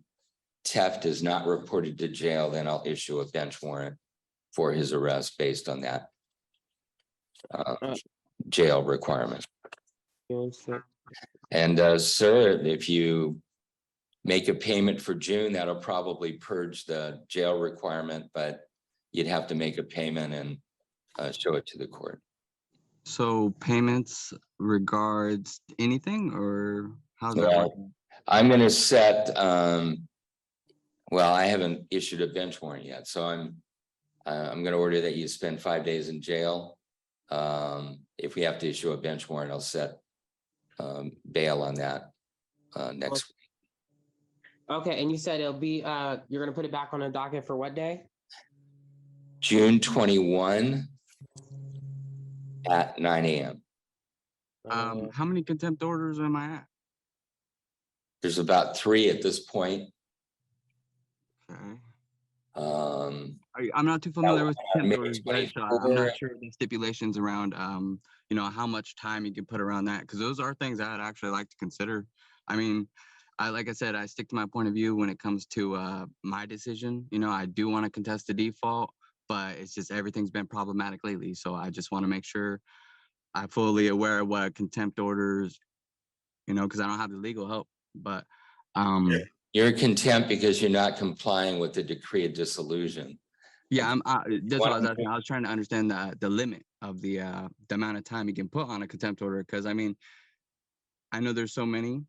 I do have my point of view, and I can only consider the payments at this point, even though they're orders. Michael thinks he's above the law, Your Honor. He thinks you don't have to follow court orders. No, I just know my rights and wrongs, and there's a difference. All right, well, I would love to consider your point of view, but you need to move to set aside the default before we get there. Okay. That'll be with There's the a clerk, court right? order, you're not complying with it. And I'm ordering that you go to jail because it appears on the docket and from the declarations, your failure to comply is willful. Can we move to set aside for a little time so I can set aside the default? Because if that was the case, I'm actually trying to continue work. I've lost my job because of certain factors. You can move, you need to submit paperwork on that, and you can do that at any time. If you can get it in by next week, I'd be glad to consider it next week. Okay. Okay. And does he have to serve me a copy of those papers too, or no? Ask that one more time. You have to serve me a copy of those as well? Yes, whatever he files with the court has to be served on Ms. Tuft. Okay. All right. Thank you both. We'll probably be here next week. Okay, but he has to go to jail on the 16th, right? Yes, that's when he's supposed to report to jail. Okay. But we'll be back here on June 21 at 9 o'clock. Thank you. Okey-dokey. Thank you. Let's go to Alonza Morris Teft and Michael Teft. Is Michael Teft here? Excuse me. I can't hear you. I'm sorry. He's in custody. Oh, he is. All right. My clerk indicated that Mr. Teft may be in custody. Have you received any payment for spousal support, Ms. Teft? No. Okay. No, he just keeps telling me that he doesn't care what the courts or what the judge said, and that no matter what, I'm still not getting that thing because he feels that he doesn't have to pay. So if he feels like he doesn't have to pay, then he's not going to pay nothing. All right. Well, last week I indicated that if he did not make a payment, that I was going to issue a bench warrant. So I am going to do that. And I'm going to set bail at $4,000. That can be cash or security. All right. I guess when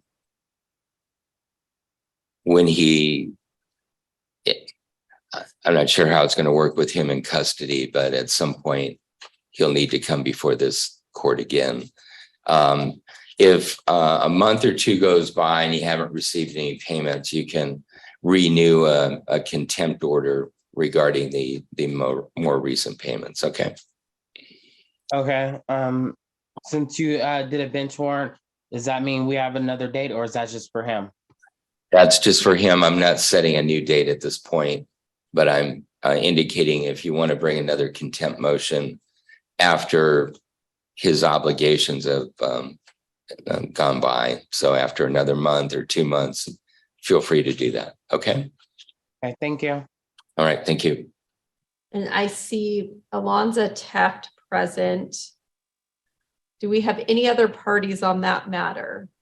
Your Honor, Sherry Farr, guardian ad litem. Good morning, Ms. Farr. Good morning. And Michael Taft. Yeah, I'm here. Okay.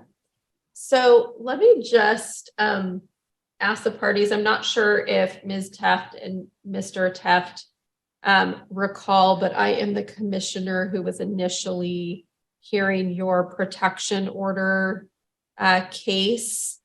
And so I don't view that as a conflict for me hearing this matter, but I certainly want to bring that up to the parties if either party believes that the information I learned through the protection order case in any way makes you feel like I can't be unbiased in this case. Please let me know. So I guess I'll start with you, Mr. Taft. Mr. Taft, do you have concerns about me being the commissioner in this matter? Yeah, no, I don't have an issue. Okay. And then Ms. Taft, do you have any concerns about me being the commissioner on this case today, given that I was initially involved in the protection order request, although the ultimate resolution of that was to let this guardianship case play out? Nope.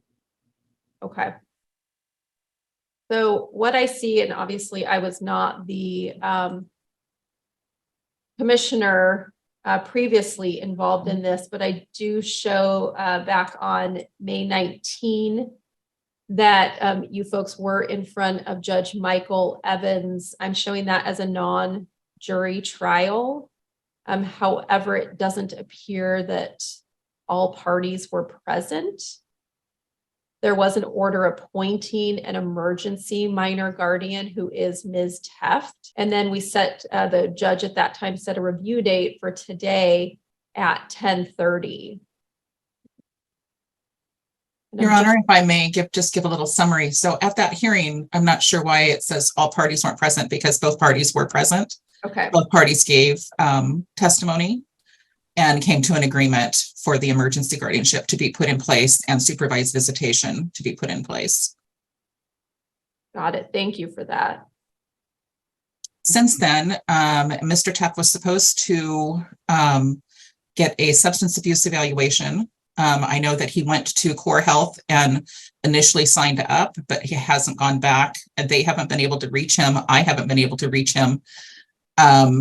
So nothing further has done, no further drug testing, the evaluations. And I believe that's what the review hearing is for today, is to just see where we're at with that.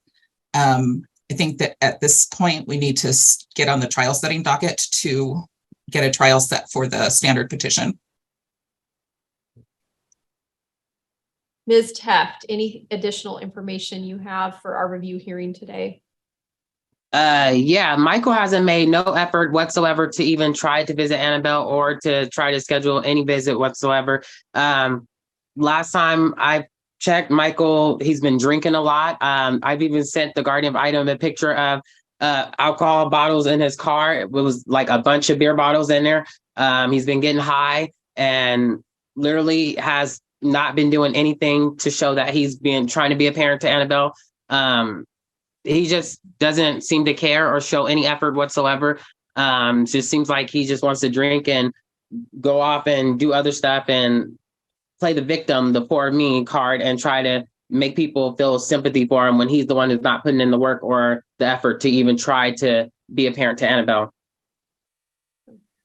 Thank you. So, Mr. Taft, have you done the substance evaluation? You're asking if I've taken the evaluation yet? Yes. I had so the court and the guardian knows, and so everybody knows, I have not taken the test yet. I did do the packet. There was a financial aspect that I was actually bringing up today for the courts. That was the issue. I was down at the clerk's office, and there was actually a communicational issue when it came to receiving judge's orders, so I could take that down to meet the requirements of the mental health and the substance evaluation assessment or whatever. So I was actually gonna request for there to be maybe another review, if the judge would be willing to accept that, so that I can actually get that done. After all, that is what the guardian, Sherry Farr, requested anyway. So I don't see there not to be no reason to get that done when that was a request already and a judge already had signed off on it. So let me just understand what you're asking this court. So you're asking for a further review date. Yes, a little more time. But the kind of underlying question is, you haven't done the substance abuse evaluation yet. You do plan to do that. You just need more time. Sure. Yeah. I'll have it actually. The paperwork in today. I was actually in the courthouse, picked that up, so that they finally have what they need, and then I can follow through with what they want to do. Okay. And then, have you done the parenting classes that the court ordered last time? So I was doing step by step. So okay. I understand it takes a little time, and so as long as the courts are understanding of that, we can get all that done in due time. Okay. Your Honor, if I may. Yes, please. Michael, he wants to bring up this little financial thing. This was his decision to do visitation. I'd like to interrupt for just a second. Ms. Taft, could you please ask the child to go into another room? Sorry about that. Can you just show us the room? Because I see you looking over at something. She's not here. Go ahead, Ms. Taft. Sorry about that. She just likes to be around me a lot. But like I was saying, Michael, it was his decision to do supervised visits, to have to pay for a supervised visit, because originally I didn't want to do that because I knew financially he couldn't afford it. So for him to sit here and try to bring that up now, it's kind of irrelevant, because he was sitting here saying that he don't have money to do this, but yet he's going to the casino, he's drinking and buying all this alcohol, taking women out, and just wasting money, buying new car parts and stuff like that. It just doesn't make any sense for him to sit here and say how, oh, he can't afford something, but yet he's spending all this money on other stuff. And I can show proof and submit documents too of his income and what he's been spending money on as well. So, yeah. So what it sounds like to me, the plan should be going forward, and Ms. Farr, please jump in after I go through my plan with any of your recommendations. I think, Ms. Farr, your first recommendation was that we do need to set a trial, get on the trial setting for the standard petition, which I agree with. Ms. Farr, if you are willing, I would like to reappoint you or have you remain as guardian ad litem for future proceedings on the standard petition. I do have a order in place that was put in place after the emergency order was put in place. Oh, good. Okay. So you're already appointed yes. on the standard petition. Okay. One of the issues that I think Mr. Tuff is having a hard time conveying to the court is, in the emergency order, it does not specifically say that he needs to have a substance abuse evaluation or take the parenting classes. And because of that, he can't get that done at no cost. He can only get that done at no cost if there's a court order. So the clerk's minutes specifically say that Judge Evans ordered that, but the emergency order does not. Yeah, I'm just pulling up Judge Evans' emergency order just to see that. And Father did specifically agree. Actually, Father requested that the supervised visits be put in place, and he is the one that said he wanted it to be for 1 hour per week, and who he would. I gave him some choices of places that were lower cost. He decided that he wanted to go to a higher cost supervising professional, but he hasn't done that. So that particular financial issue is his decision. But as far as the evaluation goes, we just need to have that put in the extended order so that he can get that done at Core Health. Okay. And it looks like, so I see on number 19 from Judge Evans, May 19th, 2023 order that he typed in, respondent father shall submit to a mental health evaluation and a substance use disorder evaluation and complete any recommended treatment. Respondent father is encouraged to complete additional parenting instruction / classes. Do you think that we need? Oh, that's typed in, and that's why I didn't see it. Well, I think, yeah, because a lot of things were written in, but then that looks like standard language, but it does look like it was typed in. Yeah, that should be sufficient.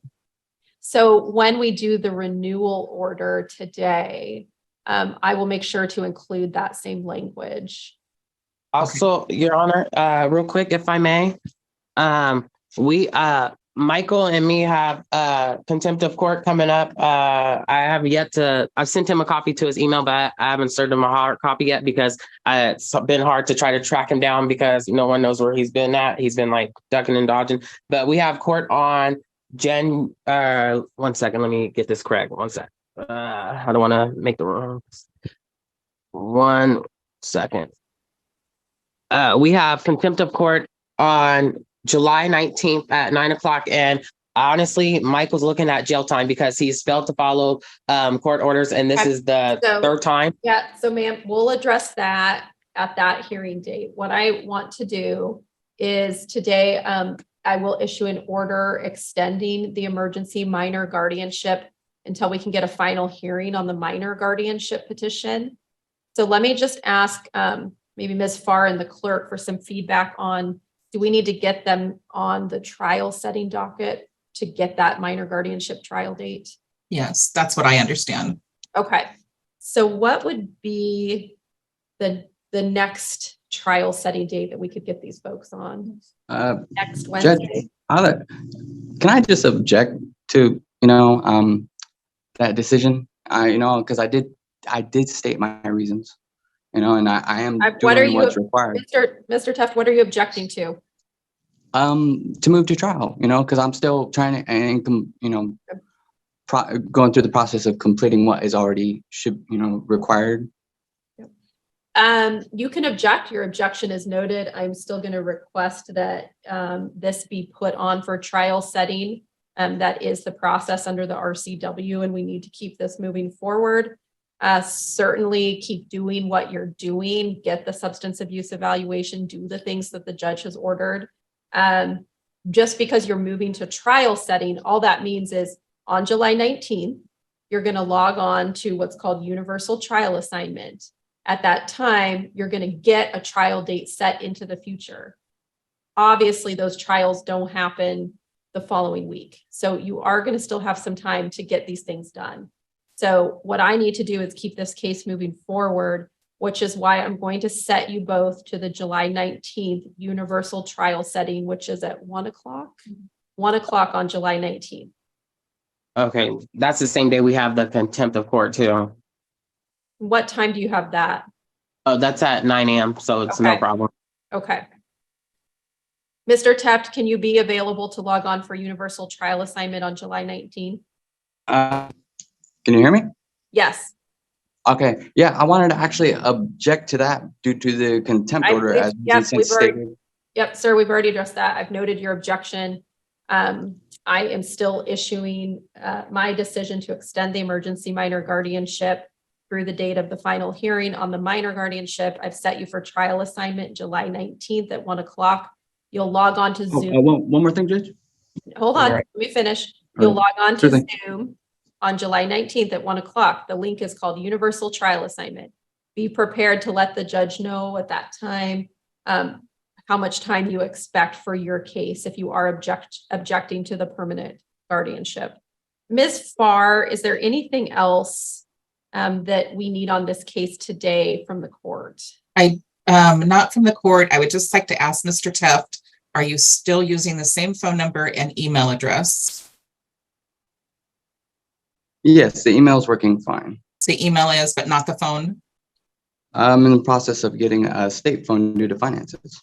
Okay, can you find a way to contact me, please? Yeah, I've been receiving your emails, so I'll just reach out to you. And you need to check in with Core Health and get that evaluation scheduled right away. Yeah, I was actually looking to just talk to Jill Carmi, the judge, and motion to dismiss hopefully today, based on the contempt motion she's trying to bring to court. I mean, I don't know if that's something I take to the next court hearing because it's her petition. It's clear that she's just All right, so. trying to take custody away from me. It's court ordered. Hold, Ms. Teft, both of you need to address the court, not each other. Ms. Farr, did you get contact information? Yes, I understand what he's saying. I'm just asking him to contact me since his phone's not working. Mr. Teft, please be in contact with the GAL, okay? Is it an order? I'm not sure I understand your question. Is that an order to stay in contact? Yes, it is. Oh my God. Okay.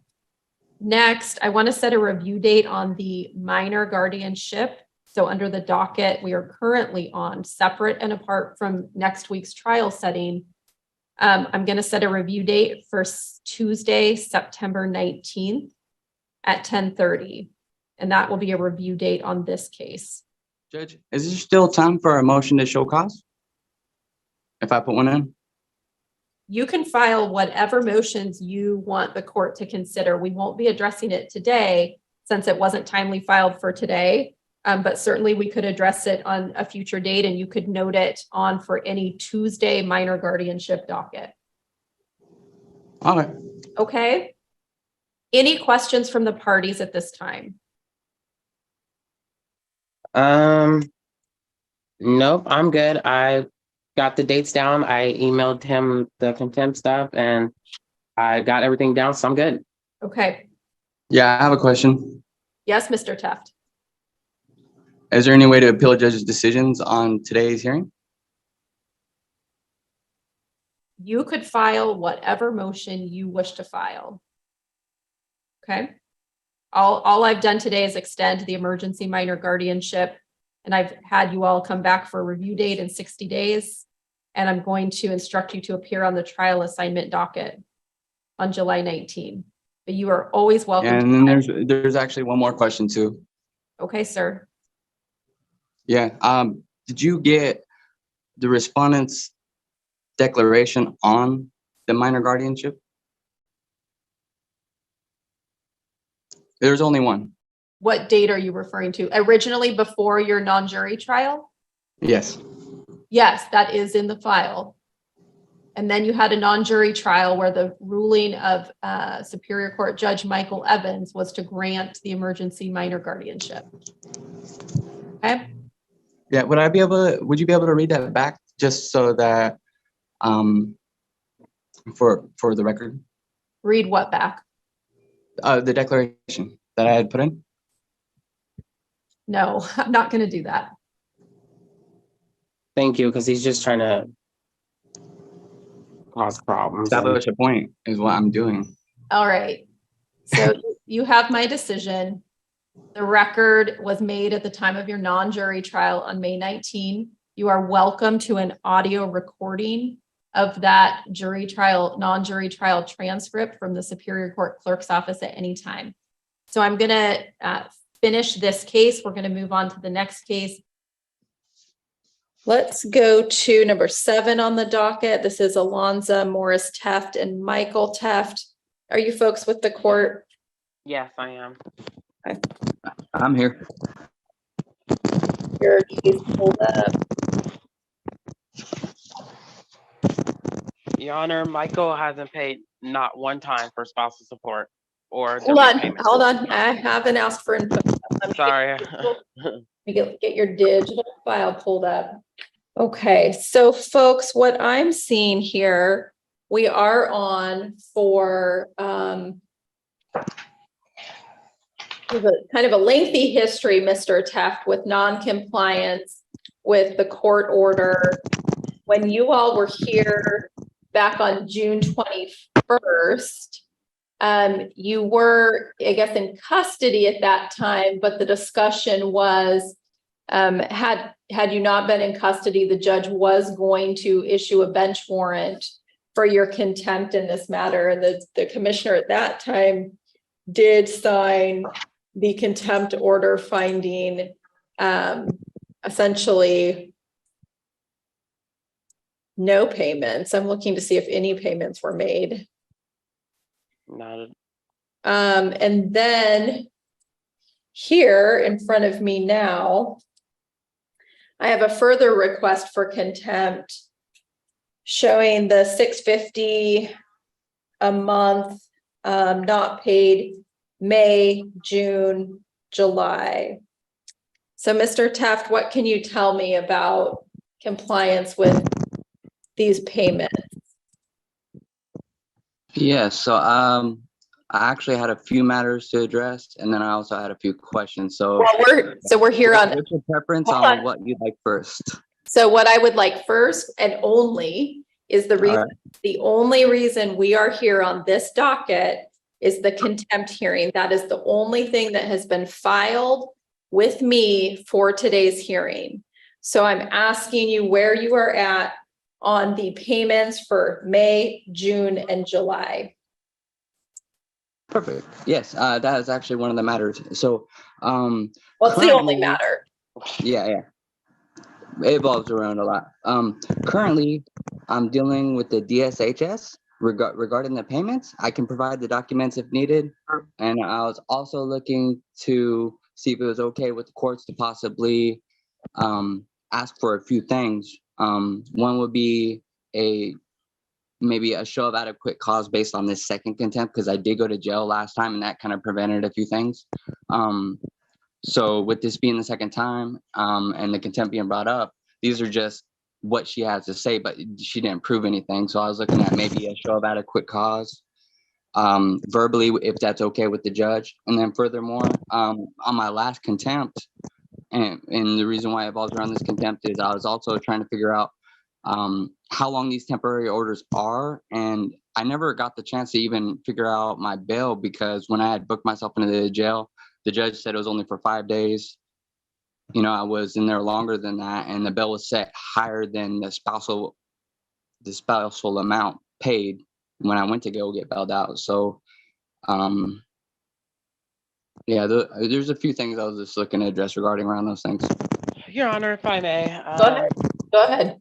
I submitted receipts of Michael's income, what he's been spending money on. He's been going on little dates. However, he sits there and plays the victim like he doesn't work or he doesn't have money, but yet he's going to the casino, buying cars and new parts. And the little receipts I did find, please be quiet so I can talk. Okay, Ms. Teft, hold on, Ms. Teft.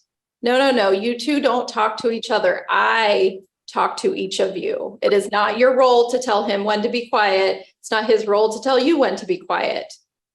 You guys are on Zoom, but you are in court. Okay, I'm reminding you both of that. So Mr. Teft, right now, Ms. Teft is speaking. I will come back to you. If you have things you want to reply to, please write them down. We'll come back to you. Ms. Teft, I'm not worried about the other things he's doing with his money. I am worried about if he is paying you or not. He has made some allegations that perhaps he's paying through the state. What do you know about that? I don't know anything about that. I haven't received anything. I've tried to literally contact him to work things out to where he can make little payments if he couldn't pay the $650, but he failed to communicate with me. He told me I wasn't getting anything and that he didn't care what the judge said or what the court orders and that he was not going to pay me nothing and he can just keep going to jail and not care because he said at the end of the day, I'm not getting nothing. Okay, give me just a minute. I'm going back, I think, to April when you guys had your decree of dissolution. This is the divorce decree that was entered.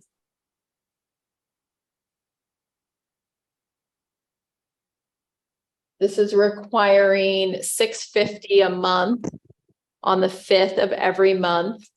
It was signed by a judge on April 14, 2023. And if I may, there was supposed to be a one-time repayment of $3,113 of my taxes that he stole. That the judge also signed off on. There was nothing proven, Your Honor. There was It a was just money, paper. sir, there was a money judgment in that order of $3,113 that you I were. never signed that judgment, Hold on, though. sir. Again, you're in court. I will come to you. Please take notes of what you want to say if you won't remember them. There was a one-time money judgment of $3,113 that was to be paid within 30 days. Yeah, and I had also provided IRS Hold on, papers ma'am, showing ma'am. proof as well. Okay. Oh, sorry. All right. The prior contempt findings were for, I believe, May, and then May and June. So you've already been found in contempt, Mr. Teft. Tell me what you're able to do to comply with the court's decision that you pay $650 a month. What are you able to do? Like I said, I filed with the DSHS.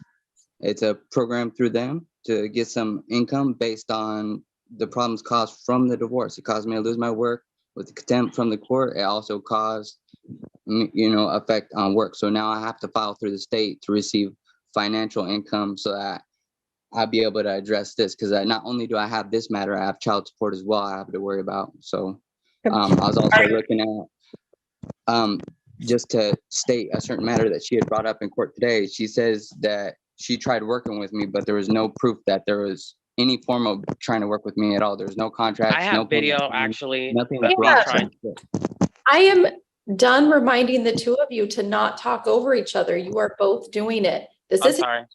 if you need to write down what you want to tell the court, do it. I will come back to you. Mr. Teff, go ahead. Yeah, so like I had brought up the fact that, none of this, I have not seen no contract. There's been nothing proven to show that she's been working with me whatsoever. All it's shown is my last contempt of court. She didn't even bring that up then at that contempt. If she had any proof, she'd bring it up right now and be able to show that in court. Proof of what, sir? What are you saying she doesn't have proof of? What she's been saying, specifically saying that she's tried to work with me regarding around the divorce and spousal payments. Yeah, so that doesn't matter, sir. All I'm here to do is determine whether so what I'll tell you, just cold hard facts. There's a valid court order that says you pay $650 a month and you make a one-time payment of $3,113. I don't have any evidence that you've made any payments towards any of those amounts. Yeah, that is correct. But what I'm telling you today is I can bring in a paper from the DSA just showing what I'm applying for. They'll be able to confirm with you guys that, whether I'm approved for this program or not. Okay.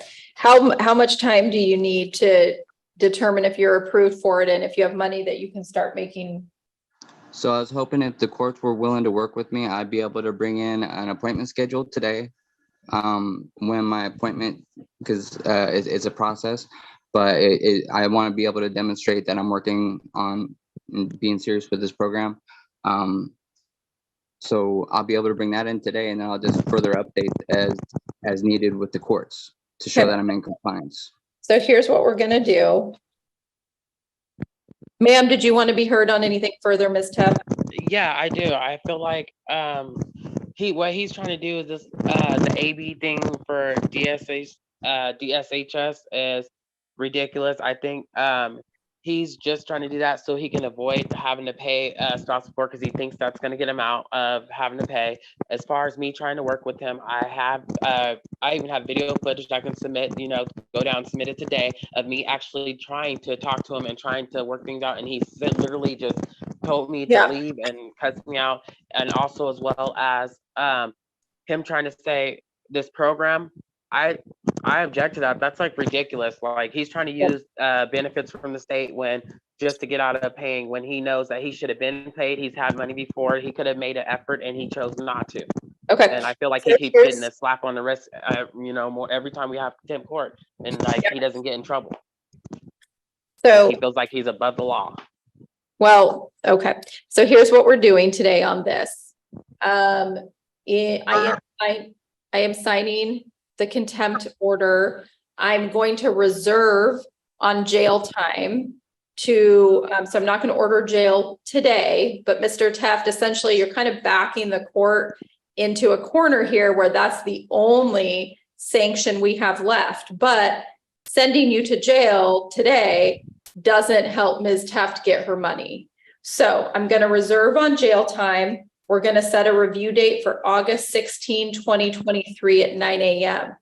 Prior to that review date in 30 days, I need to see that you have made payments to Ms. Teft in some way, shape, or form that is substantial compliance with the court's April order. If I don't see that, then I am giving you a heads up, sir, that the remaining tool that I have is jail time, and we will be discussing that as the option on August 16th, okay? Yeah, that's fine. Would you be able to help me out with understanding these temporary orders? Because I am pro se currently. I'm only representing myself. I don't have an attorney. So I'm trying to figure out how long this is going to go on for, because we are divorced. This is all coming from the family law of divorce. So I'm just trying to figure out. I can't give you legal advice. What I can tell you is there is a final and binding April 2023 decree of dissolution ordering you to pay $650 a month in spousal support. So that's what these contempts are based on. Okay. Yes. Okay. If you need to get legal advice, I believe, what are the days that we have family law attorneys here that might be? I believe it's Wednesdays. It's Monday. Hold on, ma'am. I'm not asking for Mondays, noon to 2, sir and ma'am, since you're both unrepresented. You might qualify to get some advice from the family law attorneys. They're on the second floor of the court building, Mondays, 12 to 2. Okay. And one more thing. I know we're here on the contempt. Yeah, that's what we're going to take, sir. What I'm going to say, we're so far past our docket time ending. If you have further issues in front of this court, please file a motion, serve it on Ms. Teft, and we'll set a new hearing date for you. Your Honor, if I No, no, you may not. We are done with this case. We addressed the only issue that you have put in front of me. Thank you. We're going to move on to the next case. I think I have read the Watts matter ready. Real quick, what time was that hearing on the 16th? Sorry. 9 a.m. Same time as it always is with this docket. Thank you. The same day as the hearing we've just seen, they also had a hearing on the trial setting docket, where they were given the date of September 12, 2023 for an evidentiary hearing on whether there should be a full guardianship and not just a temporary guardianship like there is now. 300500008. This is Alonza Morris Teft, who I believe I see online. And then Mr. Teft, I see you, I believe you're logged in on a phone U319AA.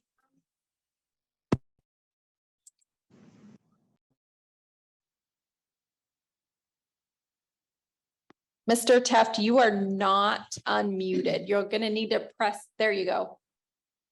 Can you try talking to the court? Yeah, can you hear me? Yes, I can. All right. Okay. So, going back and looking at where we have come from and where we are, you folks know that you were in front of me on July 19th. Mr. Teft, we had no evidence showing compliance with payments. We did indicate at that time that further non-payment would likely result in a finding of contempt and jail time. What I have in my file is a new motion in order to show cause for contempt This one now from Ms. Teft. Oh, my computer just clicked out of it. Let me get the dates. Now shows continuing non-payment through July and August.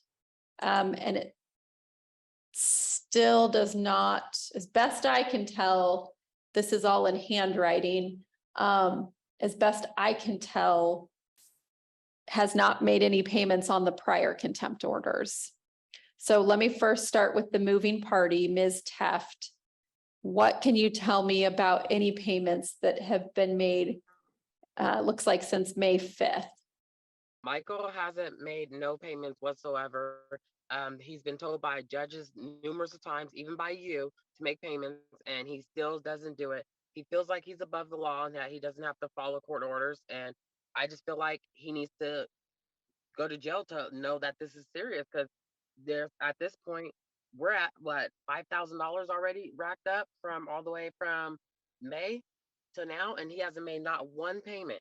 And yet he used this excuse of saying, oh, I don't work, I have no income, BS crap. But then he sits there and is going to the casino and buying other stuff. And I even have submitted his income one time. It should be in the file too as well. And his receipts when he was spending money like crazy and when he was working at CAP. And he could have made payments, but yet he's made not one payment. Okay. Mr. Teft, can you go ahead and unmute and tell me where you're at in making payments related to the prior contempt orders in this case? And you're, there you go. You're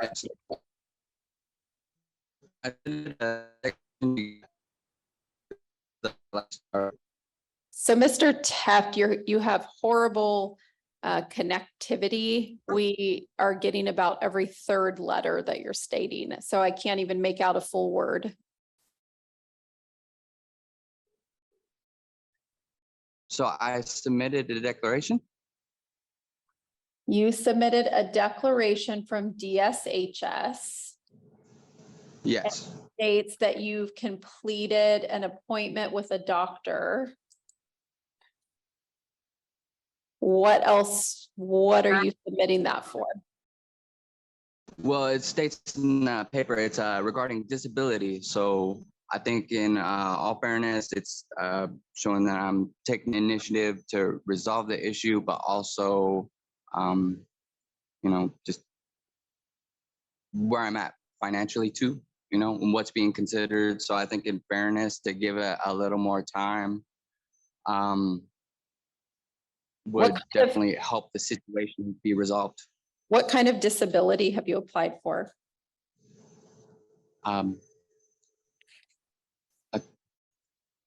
Well, you mean like, are you applying for financial? ADD. Say that again. It's called ADD. No, I'm asking, have you applied for like Social Security disability? Is that what you're applying for? Yeah. Yes. Okay. So that can take years to get. Years. Your Honor, well, Ms. Teft. Go ahead, Mr. Teft. Ms. Teft was cutting you off. Go ahead and finish your thought.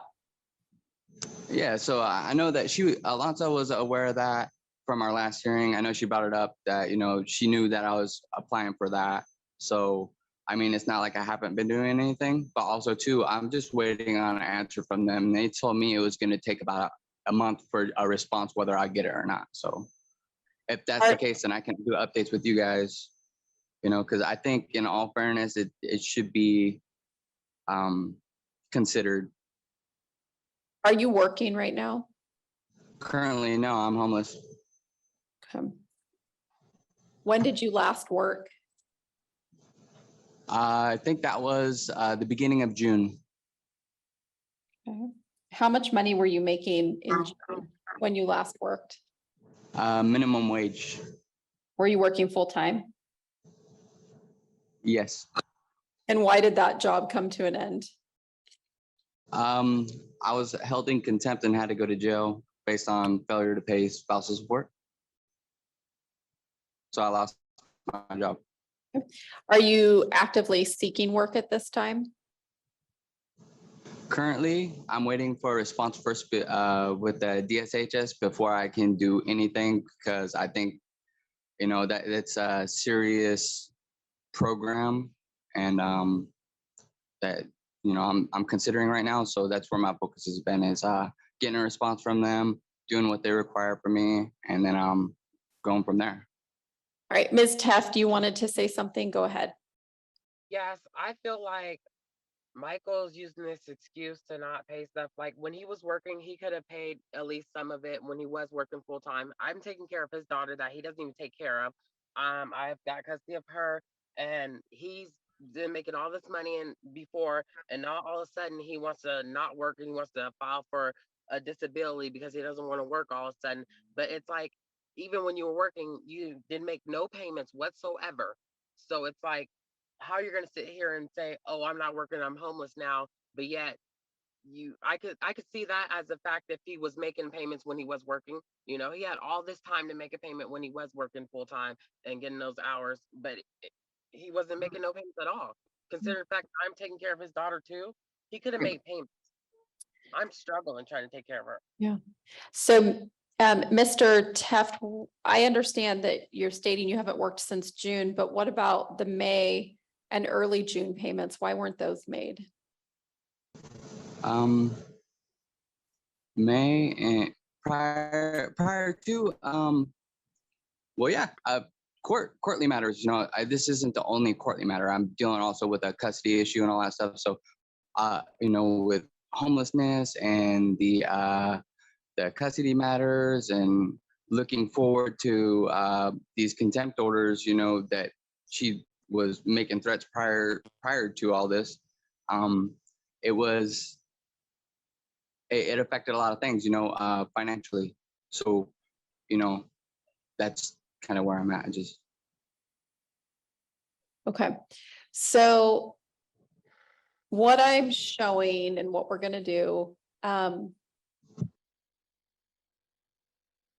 you have, Ms. Teft, you have filed a new contempt motion, I think, for the August payments. Yes, I did. Which is on August 30th. So I'm gonna, I need you to file an proposed order on that. You have filed those in the past, but I want to be clear about what you need to put in that order. So what you've been doing previously on the contempt motions and orders is you've been putting in every month, May, June, July, and now August. But each contempt order needs to be standalone for the new period. So I've had to go back and cross out the months that this court has already issued contempt on. Oh, I did not know that. Okay. Yeah. So what I'm going to do on August 30th, when we come back in 2 weeks, make sure you have supplied to this court your contempt hearing order. And in that, because I have already ruled on contempt in May, June, and July, the new order, I just want you to address August. Okay. So just put the August 5th payment for $650. Okay. And then Mr. Teft, what I'm going to say is you're going to be back here in 2 weeks. If you get approved for disability before then, please file at least a letter with the court ASAP. Otherwise, I'm going to be very clear here. If there's no payments and no letter stating you're going to be getting money in soon, I will be ordering you to report to jail on August 30th. Okay? yeah. Okay. So Ms. Teft, when you provide that order for our August 30th hearing, put in the dollar amount.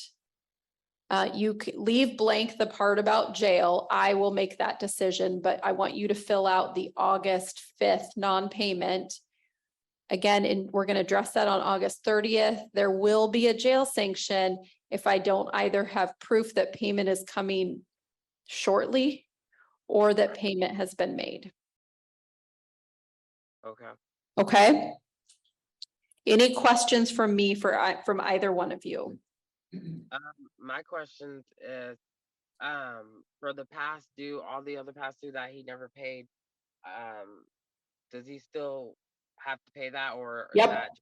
Nope, those are all signed final orders. So the May and June contempt that I think was signed by a prior judicial officer still stands. The July contempt that I signed still stands. And now we're going to be dealing with an August 5th contempt. So when I say payment, I mean, I need payment on all of the support. I'm not talking about just making $100 and saying a payment was made. I'm stating I need Mr. Tuff to see some substantial compliance with getting caught up and staying current. The other thing I will accept is if there is a determination of qualifying for disability and we know money is coming in soon, I will take that into account. Okay. Basically, he has to get a letter saying he got approved, right? Or that's gonna take that into account. Yeah, if he gets something stating money's coming in soon, I will take that into account in whatever my ruling is going to be on the 30th. But I just want to be very clear with Mr. Teft that if neither of those things happen, if we're back in the same situation we've been in June and July where there's just no payment and there's no real indication that anything is likely to be paid at any time in the near future, then we will be ordering a jail sanction. That's kind of the last tool we have in our toolbox. Okay. Okay. All right. Thank you both. We'll see you back on August 30th at 9 a.m. Thank you. Thank you. Morris Teft and Teft, 22-3-500-08. I see a Michael Teft. I'm here. Okay, I've got you both here. So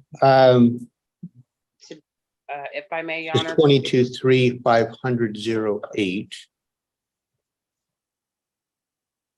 So when I looked at this was set over to, it looked like to check on status of disability. Yeah, because Michael keeps saying that he's don't have money, but then to not pay his spousal support, but yet he's going around going to casinos and buying new cars, but yet he just keeps getting the slap on the wrist for not paying spousal support and not doing his obligations that are signed by the judge and the court ordered. And today he's supposed to be sentenced if he didn't have proof that he was getting disability, apparently. So it looks like I don't know if you got a copy of this, man. There was a document filed from the Kelso DSHS stated August 24th of this year. Indicates a ABD disability assistance with the start date of August 20th of this year, going through July 31st of 24. And it looks like the first payment was $161, and then from that point, it looks like it's $417. Yeah, Michael has not answered the phone when it comes to me calling. I tried to work with him and do payments. He just like intentionally ignores me. He doesn't answer my phone calls. He sits there and tells me he doesn't care what the judge or what the court says. He's not paying me nothing. I'm not getting anything, and I don't deserve anything. And this has been going on since April, I want to say, since we first started with the divorce and got the spousal support approval. And Michael's not paid not 1 cent. We got volume. There's no camera. I don't know. All right. We're getting some feedback from somebody. Yep. Okay. He hears you. I muted it. Sorry, I don't think that's from me. So hold on. So the person listed as Tim, we do have audio. No, we'll come back to your case in just a minute. So if you can just hold tight. Yeah, I just don't have camera. Okay, you're fine. I can hear you now, so that's good. So just Okay, sit I'll down mute. a minute. We'll call your case in a minute. We got audio. All right. So as Michael Tept, I see you're here. Can you hear me? I can hear you. And I'm looking at the hearing of August 16th when with Commissioner Carmi. And so what it looks to me is, I'm looking at the notes here, the August 30 hearing, which is today, is to address an August payment. Advise you to file proof of disability, which you did. It was supposed to show disability of him getting SSI, not ABD. That's what he told the judge. He was getting SSI, and now all of a sudden it's ABD. So he clearly lied about that. All right, well, he's filed proof of disability, which is what the note says. So, but this also says that if there's no funds paid, there's a potential at least to go to jail this hearing. So have you paid any funds, sir? No, he hasn't paid me anything. Sorry. You've not paid anything? No, I haven't got not 1 cent. He's been avoiding my calls. Okay, ma'am, I asked him, not you. So if I can just, you wait a minute, please. Mr. Teft? Yeah, I'm still just, no, I haven't paid. Okay, so you were here on the 5th to 16th, correct? Yes, that's correct. And did you hear the commissioner tell you needed to have your payment or proof of funds by today? Well, she wasn't too specific, you know, she just put the orders as a payment, but also considering disability. So I didn't know fully what that had meant. Well, the last line of the note says that you needed to make a significant payment towards the arrearage or proof of funds. Yeah, and I didn't get a note my objection to that, unfortunately. It's kind of been an ongoing issue because I was in default because I didn't show up to the court case, but I've kind of lacked the legal help due to a conflict in another family law matter, which is really affecting things right now. I can provide the paperwork on that if needed as well. The denial of pre-legal help. All I know in front of me right now is that there's been a number of hearings in this case, and Commissioner indicated 2 weeks ago that you needed to have a payment made by today. That's true. And you're telling me, you know, yeah, because I do object, and you know, and okay, still, that's not the issue, sir, whether you object or not. You've been ordered to do that. If you don't do that, you'll be in contempt. If you refuse to pay, you'll end up sitting in jail. That's true, but you know, I really feel that there's a legal argument on this one, Judge. Hold on. Okay, are you telling me you're not going to pay? I never said I'm not going to pay, but well, I never signed for anything to pay either. You know, this is I explained my reasons, so I don't know what I got to do to, you know. All right. Here's what I'm going to do today. You filed proof that you're on disability. That means that you would be considered indigent for purposes of legal representation. Who are we appointing on contempt cases? I don't want to see. Okay. So here's what I'm going to do, because I cannot simply sanction you to jail without an opportunity to have an attorney. So I'm going to appoint you counsel. Button down at the bottom, it's got a 2 on it now. If I can, the person named Tim, I could have you not talking. Just a picture of a camera. If I could have you not talking, please. Yeah, I don't either. I'm going to go ahead and mute that because we're getting a lot of feedback. Okay. So I'm going to appoint the Office of Public Defense. They'll figure out who the lawyer is going to be. So what I'm going to have you do is, do we have a number for them? If you could call the clerk's office, yes. Okay, so if you can call the clerk's office a little later today, we'll have an order in place. You can talk with them, and then we're going to come back. And here's the bottom line. You've been told previously, if you didn't have payment made, that you would be sanctioned to jail. Unfortunately, I have to appoint you an attorney prior to doing that, which I'm doing today. And so I'm going to set this over at this point, not because of anything other than I know their caseload. I'm going to set this over 2 weeks. I would strongly suggest you have payment made or proof of payment made or plan on spending some time sitting in custody. But you'll have an opportunity to talk with your attorney prior to that happening. All right? Your Honor, also, if he's, he doesn't serve me any copies of the papers, like I didn't even know he had got proof of ID. He doesn't give me copies or anything. Isn't he supposed to give me copies as well? You need to send a copy of your disability paperwork to Ms. Taft as well. Your Honor, since I'm getting an attorney, can't my attorney contact her and she can send it by email? Because I really don't want to speak with. That's perfectly fine. You just, whenever you file paperwork, you need to send the same copy to the other side. Fair enough. Yeah. Okay, so I'm going to set this over 2 weeks. Judicial conference. The 13th? Oh, I'm sorry. Yeah, I'm going to go 2 weeks to the 13th. That'd be at 9 o'clock on this docket. I'll appoint the Office of Public Defense, and the sole issue at that time is whether you paid or whether you're going to jail. Okay? You said September 13th at 9? Correct. Okay, thank you. Can I get a little more time, Your Honor? I'm setting it for September 13th at 9 a.m. You'll have an attorney, and I'll hear whatever arguments, or whoever's here will hear whatever arguments are why you shouldn't be in custody if you haven't made a payment. Great. Yeah. Okay. Thank you. Okay. Give me just a second. I want to make a note to myself.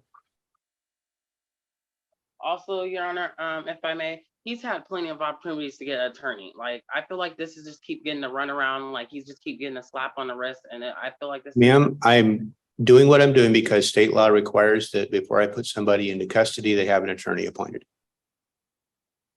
Okay. That's the only reason I'm doing that. Okay. Okay. All right. So we're back in 2 weeks, and hopefully this case will move itself forward. On September 12th, 2023, the day before our next family law hearing, they had their trial for the stepmom's motion for a full guardianship, but it wasn't streamed.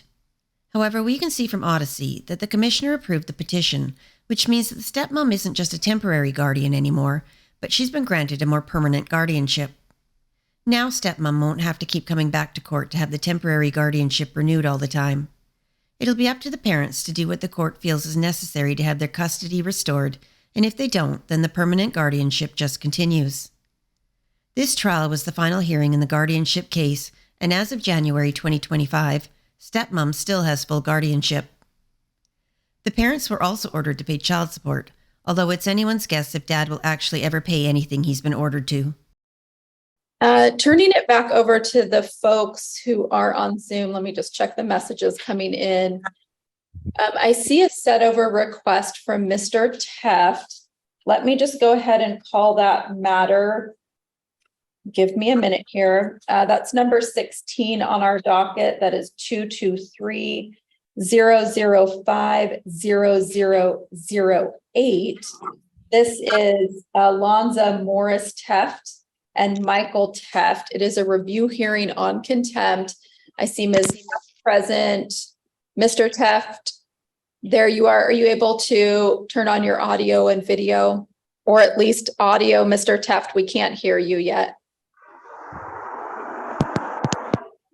Mr. Teft, I see you might be trying to speak, but we still can't hear you. Can you hear me now?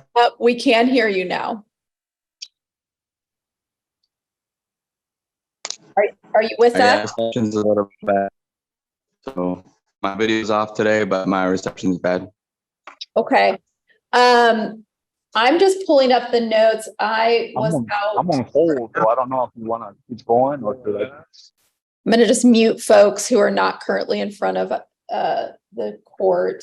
I reviewed the notes when I was out, looks like about 2 weeks ago. A judicial officer filled in and did appoint Mr. Teft an attorney, given the jail sanction that's being proposed. Is there an attorney from public defense present in this case? I don't see anyone. Mr. Teft, have you been in contact with an attorney from the public defender's office? So, yes, I called the clerks to get a hold of an attorney. Okay. But there seemed to be confusion. They said that they would not worry about today for some reason. They did. I don't know if they took note of it or anything, but yeah, currently I don't have an attorney. I've kind of been working through that with the clerk's office. Okay, so Mr. Teft, I don't see an attorney online for you today. The judicial officer on August 30th had appointed you to an attorney. So what I'm going to recommend, instead of calling the clerk's office, is that you call the Office of Public Defense directly. That's here it's the Cowlitz County Office of Public Defense.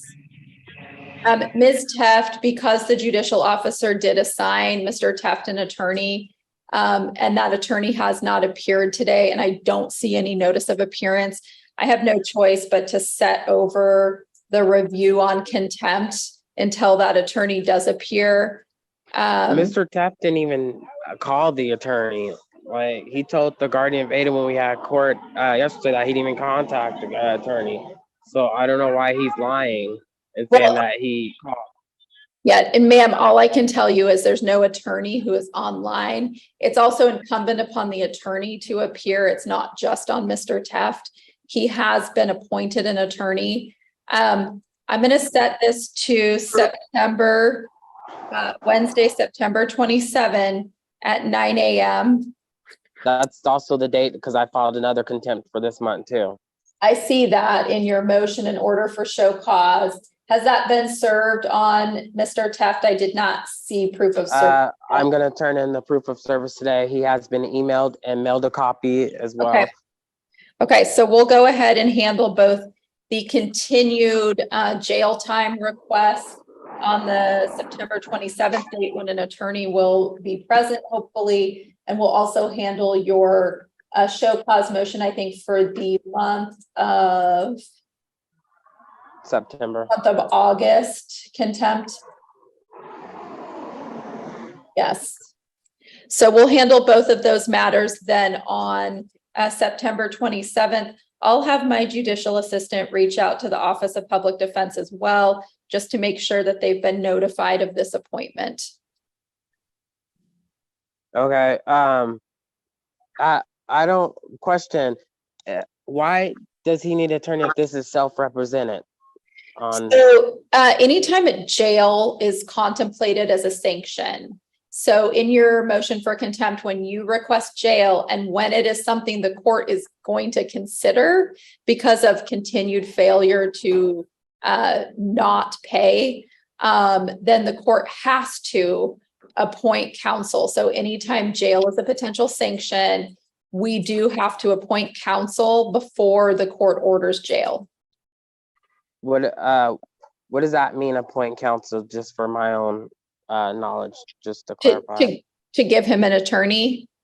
Oh. He has a right to representation if jail is contemplated. I get that, but I'm saying, what does the attorney gonna do if he's been failing to pay and jail's for him not paying? I can't engage with you on what the attorney may or may not do. All I can tell you is our obligation as judicial officers is to appoint him an attorney when jail is a very real contemplation and a very real potential outcome of our ruling. Okay. Okay. Can I get an attorney too? Well, jail is not being contemplated for you. So, okay. So I don't need one. Permission to appoint you an attorney. Okay. Okay. Mr. Teft, do you have any questions for the court? Otherwise, we'll see you back on September 27th. I will see what I can do on my end to make sure that Office of Public Defense is aware of this appointment. but please reach out directly to Office of Public Defense, not just the clerk's office, okay? Yeah, I have a question. Go ahead. Yeah, why wasn't I given an attorney earlier than when I was faced with the first order of jail time when I specifically asked for one? Because we were not contemplating jail time at that time. So just because it's requested does not mean it's a potential ruling that is going to be made. My assumption is when you were in front of the last judicial officer, he was probably leaning towards jail time. And if that is what he was going to rule, he has to give you an attorney first. Okay. All right. We'll see you both back on September 27th. At 9 a.m.? At 9 a.m. Same docket. You'll use the same link. Okay, thank you. Yes, you're welcome. Okay. Hearing no others, I'm just going to give you a heads up that I'm going to continue to take these in oldest cases first. And I likely will have to bump people's hearings. So just because you didn't volunteer doesn't mean you're not going to get a new hearing date. So I'm going to go to Ms. Alonza Teft and Michael Teft. This is number 15 and 16 on our docket. It's a review hearing and a show cause contempt motion. Do I have an attorney on behalf of Mr. Teft? So Mr. Teft, what can you tell me about any talks you've had with, have you been in contact with your attorney? I know Judge Basher had assigned you a public defender. So, can you hear me? Yes, I can. So, I've been in contact with the clerk administration, and they said they're working on their end to find me one, but also they permitted me to reach out to find one that may work for me, and the court would be willing to pay them. I reached out Friday to an office, so I'm waiting a call back this week. Be calling them again this week as well. Your Honor. Just a second, ma'am. Hold on. So Mr. Teft, this is the same thing that you told me when we were last here on September 13th. And I told you to contact Office of Public Defense, not court administration. So my notes specifically are court. Yeah, I called them too. Hold on, sir, don't interrupt. Court instructs Mr. Teft to contact OPD directly. Have you called the Office of Public Defense? Yes, and they referred me back to the clerk, to call the clerk, because they didn't have they couldn't find the information that I had given them, you know, as far as this case.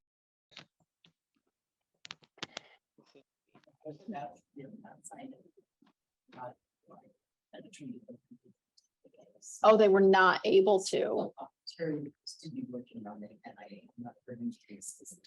Okay.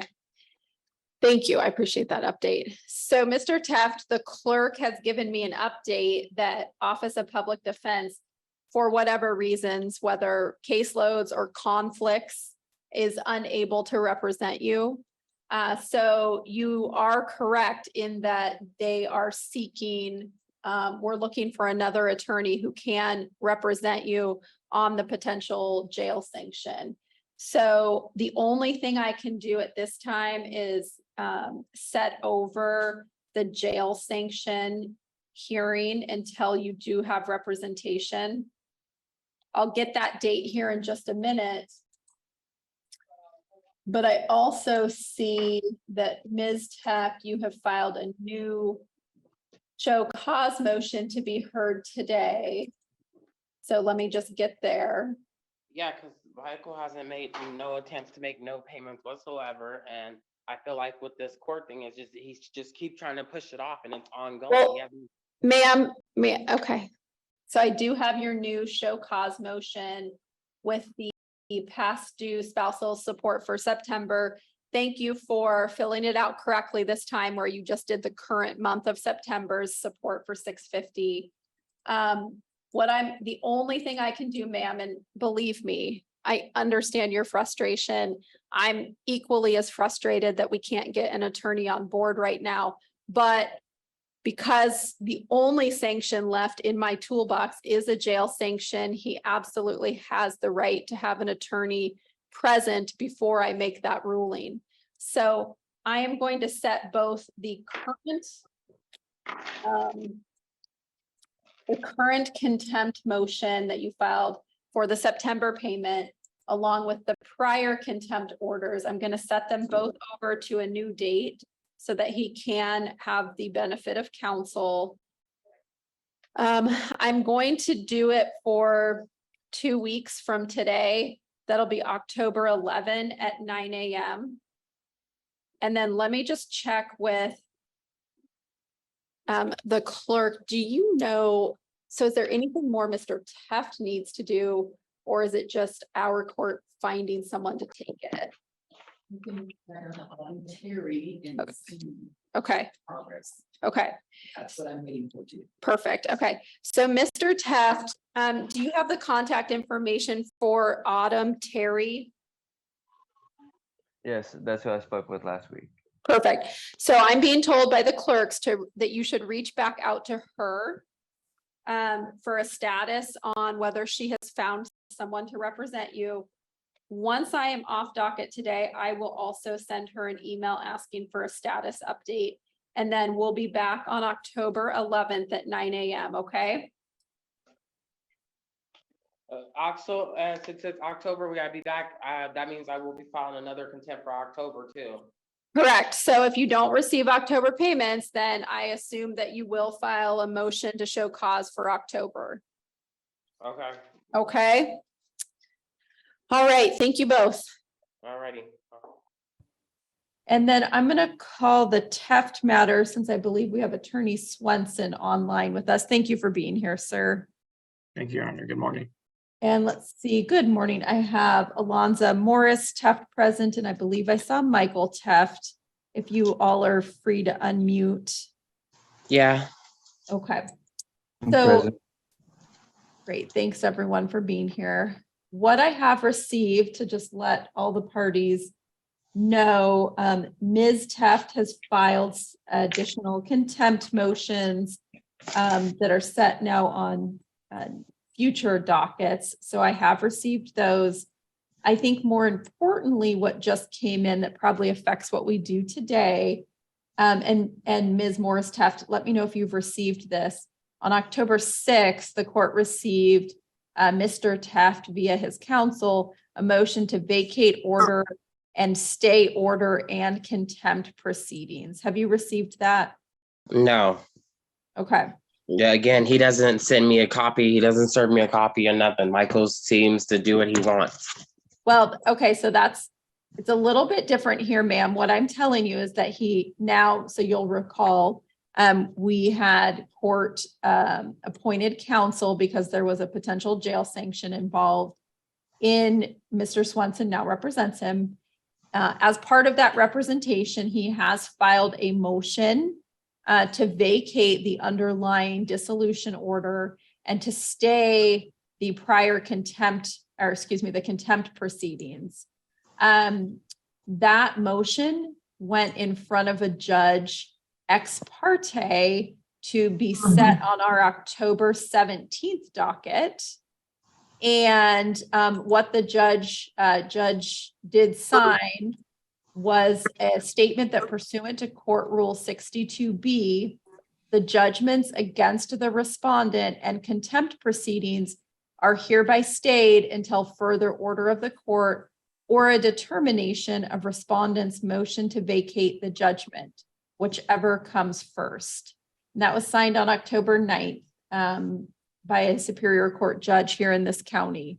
What does that mean? What it means is we can't move forward with contempt proceedings today. We have to first have a hearing on whether this court is going to what's called vacate the dissolution order that was previously entered that did award you spousal support. But first, you need to get a copy of that motion in order.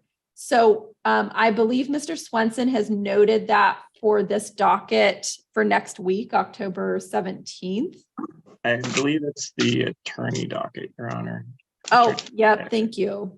So should I get an attorney? Because I feel like I need to get an attorney then, because if he's trying to get rid of that, and can I get appointed attorney then too as well? Because that's not, I feel like that's not right for him to try to get rid of when I gave him opportunity to respond back to the dilution of the marriage, and also respond back to all those other things, like in the contempts. I've, tried to work with him, and he chose to be not to work with me and chose to just be stubborn and stuff. And I just feel like since he got an attorney now, the attorney's trying to get rid of it for him. And I don't feel that's right. I understand, ma'am, and I'm not here to talk you out of that feeling. I understand your concern. I want to do things a little bit step by step. First, Mr. Swenson, I do note that is set for October 17th, 9 a.m. My guess is that may get continued if Ms. Morris Teft is going to be seeking counsel, but for current purposes, has that motion been served on her, or is that in the process? I believe my legal assistant sent an email to the email that was in the pleadings for Ms. Morris Teft yesterday, and then we've sent it out for personal service as well. Okay. So Ms. Morris Teft, I do understand your concerns. Let me ask you a couple questions. What is your current income?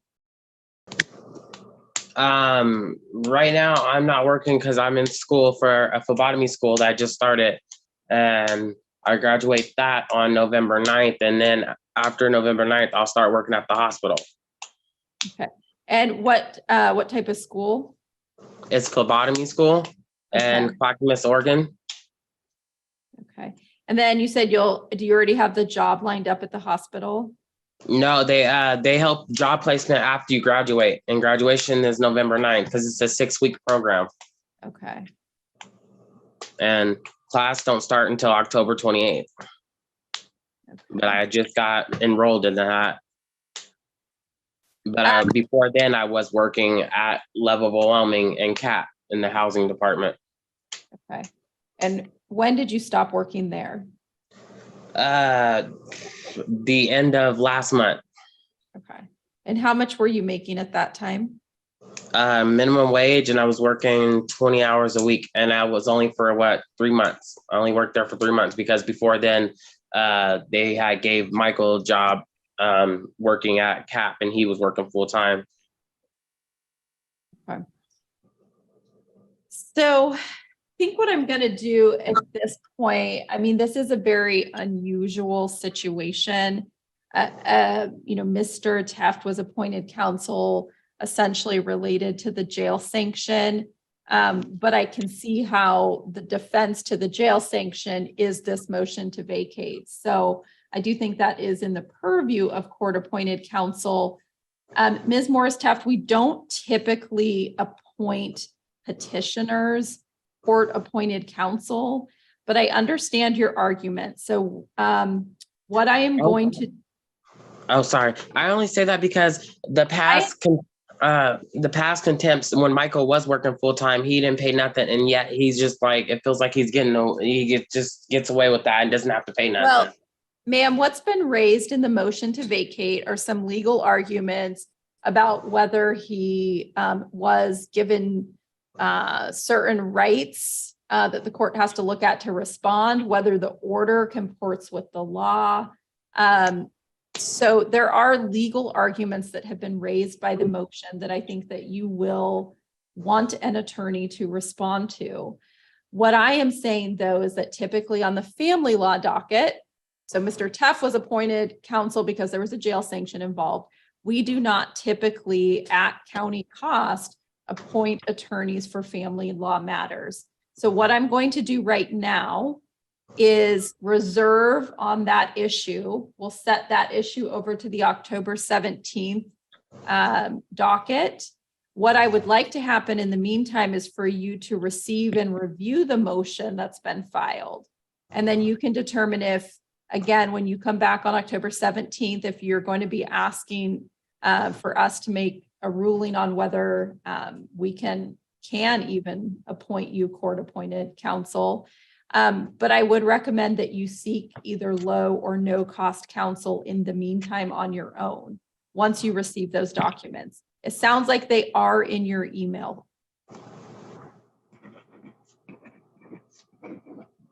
If I can't get low or no cost counsel, can I get the courts to pay for it like you guys did for Michael? So again, if you're listening to what I'm saying, I'm telling you, he was appointed counsel because jail was a sanction, and we constitutionally have to give him that right. There's no constitutional right to an attorney for you as the petitioner asking for alimony. So I'm going to reserve on that. I'm asking you to do some legwork on your own to see if you on your own qualify for low or no cost legal counsel. And then Okay. I will reserve on it. So I'm not denying your motion. We'll revisit that motion on October 17th when you're back in front of the court. If you've received the documents, you still believe you need an attorney and you haven't been able to get one for yourself. Okay. Okay. Okay. So what that does to the contempt hearing today is I'm going to continue it in a stayed status. So we will be taking no action on the contempt motion at this time that was before the court today. Your next appearance, October 17th, which will be a Tuesday, Ms. Morris-Teft. It's a different docket. It's not the pro se unrepresented docket. It's now called the family law represented docket. Okay. Okay, so it's a little bit different. It's a Tuesday, but it is at 9 a.m.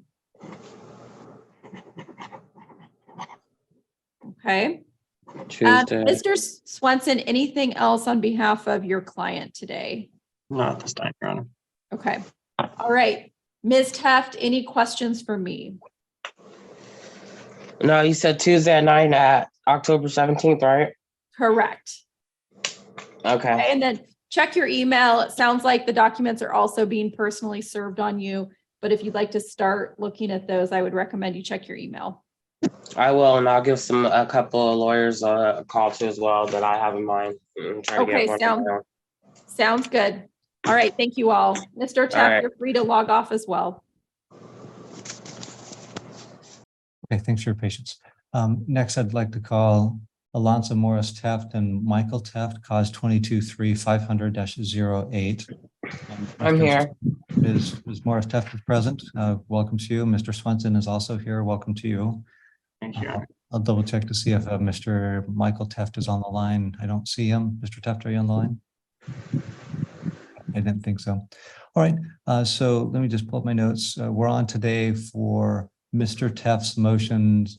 Looks like the stay order has already been implemented, and that this is a motion to vacate contempt orders and vacate a dissolution decree. I've read the parties' submissions that everyone filed, so I'm ready to hear argument. So, Mr. Swenson, if you'd like to go first, and then we'll hear from Ms. Morris-Teft. Your Honor, Ms. Morris-Teft had put in the chat earlier she would like a continuance, but I no longer see it, so I don't know if she still wants. Great, thank you. Ms. Morris-Teft? Yeah, we can just continue because I was told that I can get appointed an attorney because I am the petitioner. So I'm just to the point where I'm just ready to continue because this has been dragging off long enough, honestly, and it's just super exhausting for me. Okay. All right, so you're indicating that you'd like to proceed and have the motion heard today? Yeah, because I don't have the fares to pay for attorney, and I can't be appointed one from what I was told, so might as well just continue. Okay. All right, thank you. Okay, Mr. Swenson. Thank you. For the record, Stephen Swenson for the respondent, Michael Teft. This is our motion to vacate the judgment and the final decree of dissolution that was granted in April of this year. This is a CR 60 motion based off error in the judgment that basically avoids the judgment. We're not trying to vacate the entire dissolution, just the money judgment portions. In the original petition filed in November of 2022, there was a request for spousal support that to be determined by the court. And then also there was a request that Mr. Teft pay back some tax monies that were allegedly given to him and that Ms. Morris Teft would like back. And the decree of dissolution that was granted on default, there was a order for spousal support monthly of $650 to be paid in perpetuity, which we've cited case law in our motions stating that the default judgment can't go beyond the scope or content of what was alleged in the petition. It is our belief that ordering $650 per month is far beyond a determination of the court, because if the court had looked at the parties standing, this marriage was less than 2 years. Mr. Teft was homeless at the time, off his medication. He suffers from different psychological disorders, which we filed a DSHS screening evaluation under seal, which I won't get into too much. The court would have found that he's unable to pay, and that under the law, there is no really basis for spousal support to be determined. And also, it was granted in perpetuity, which is the court needs to find specific. There needs to be a specific finding for why spousal support would go on continuously, theoretically forever. So we're asking for the spousal support to be vacated. And then also another thing that was added in the final decree was that he would face jail time if he didn't pay the money judgment if within 30 days. That was not asked for in the petition. So we'd ask that be vacated. Another grounds under CR 60 is if someone is of unsound mind or unable to physically appear in court. As we stated in his declaration, he was homeless at the time and under a mental health crisis. Ms. Teft submitted documents as well, showing that he was off his medications and that he was also in Community House in January of this year, which is a homeless shelter. He's currently residing in Hope Village. And he alleges he paid the money back. She alleges he didn't. It's a bit of a they said situation, but she was granted the car, the apartment, and those assets at the time that they were returned to the parties were marital assets. So we asked that that judgment be vacated. At the very least, if it's granted that it's found that he was unable to pay it and contempt. And the May 24th contempt order, there's error in that as well, because it grants a second judgment for the 3113 that was already granted in the decree of dissolution. And then all the following contempts were based off the spousal support, which he was never able to pay in the first place. Thank you. Thank you, Mr. Swenson. Just a quick question. Just as far as the timeframes, I recognize there's an existing diagnosis, a mental health diagnosis for Mr. Teft as kind of laid out by the mental health evaluation by Western. You said there was specific information as far as the timing of them being off his meds and not compliant in his declaration, and also Ms. Morris Teft's declaration? There's nothing in his declaration about being off his meds. He just said he was in a mental health crisis at the time of the divorce from, I believe, November to when it was finalized. In Ms. Morris Teft's declaration, it sounds like he was always off his meds. So I don't know the exact timing of that. But in the mental health diagnosis, it says that he can't really form abstract thoughts. So he didn't really understand that he needed to respond in writing to any of these things. He still doesn't quite understand. He thought he'd get a court date. And so he has no ability to really be active in the court. I was appointed because he was facing jail time, but I think if he had been able to file a GR 33 motion, he would have qualified for assistance of counsel. Thank you. And let me just ask just a question about the spousal support in perpetuity. Is that per se error and reversible error? Is that more of a subject of a motion to say, hey, look, Judge, you ordered this to never end, is a 2-year marriage? Is it more properly a motion to say to amend that order as opposed to vacation? My understanding of the law was that it's a reversible error, and without any finding for why it was in perpetuity. But also that there was no finding that he had an ability to pay or there was a need to pay as well. So I think there's no findings, and so that the entire, are you asking if the whole? Just that one portion of this related to the spousal support. Our position would be the entire spousal support should be vacated. Okay. And with regard to the spousal support, if a person chooses not to respond to some pleadings and a default order is entered, isn't that one way? I mean, you could look at a default order as a party says, hey, I'm good with what the person's asking. I'm not going to argue with that. And there's no end date. And therefore, the court wouldn't necessarily have any basis to make any findings because the other party chose not to respond. And so, I mean, if that's possible, isn't it? I mean, in a default situation where a party says, hey, I agree with that, therefore the court wouldn't necessarily need to make findings, or findings required and just say, hey, the other party didn't respond and therefore we're setting it this. I think if the party asked for specific relief, like if the original petition had asked for $650 per month in spousal support and he didn't respond, the court would have grounds to say, like, he was notified that $650 per month spousal support in perpetuity could be ordered, and he didn't respond. So, but when there is no specific relief requested, just as ordered by the court or as determined by the court, it bumps up against due process and notice requirements. I've been in a situation where there's been defaults granted. This relief is not specific enough, and so a new amended petition has to be served and filed. Okay, all right, thank you. And then you mentioned the May 24th contempt order. You said that basically created a separate judgment of the $13 judgment, so it's now at $62.26. Correct, and it's on Odyssey as 2 separate judgments. Okay.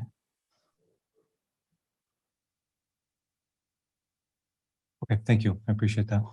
Okay, Ms. Morris-Teft.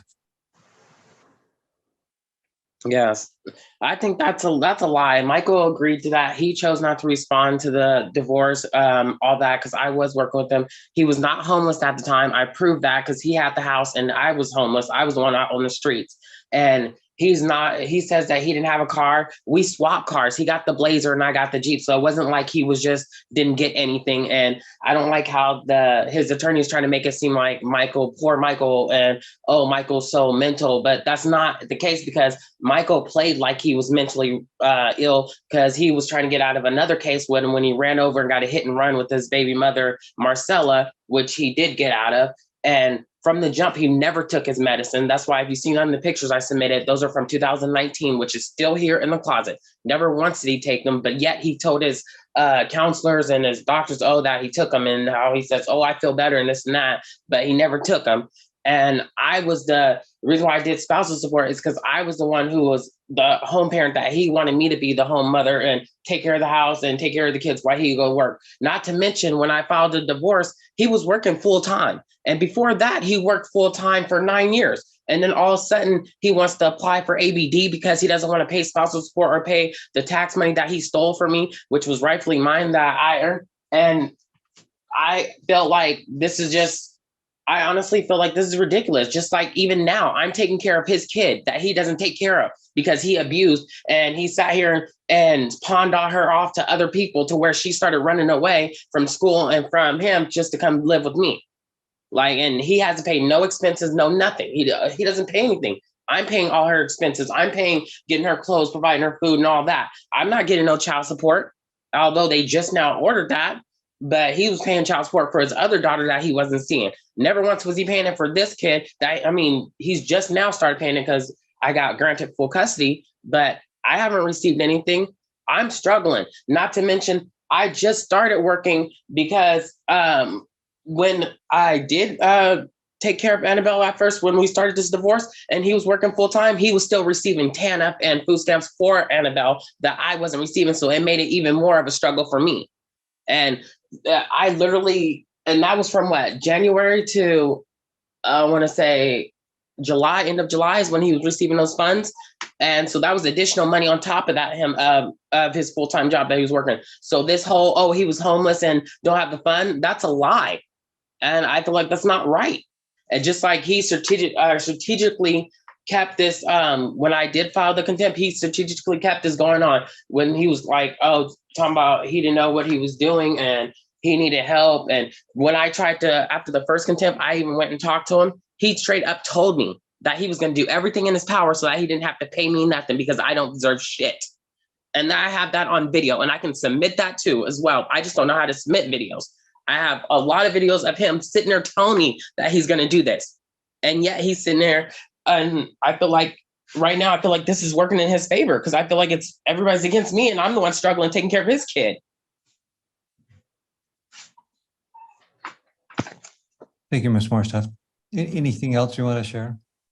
Just quickly that the documents provided appeared that he was working 20 hours per week on a CAP like work program.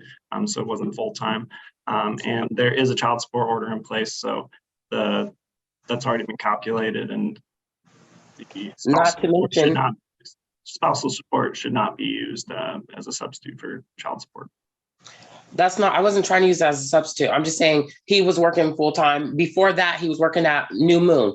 When he was working there, he was working there for a good 5 years before the pandemic. And once the pandemic happened, then that's when he ended up quitting that job. And then he started working at CAP.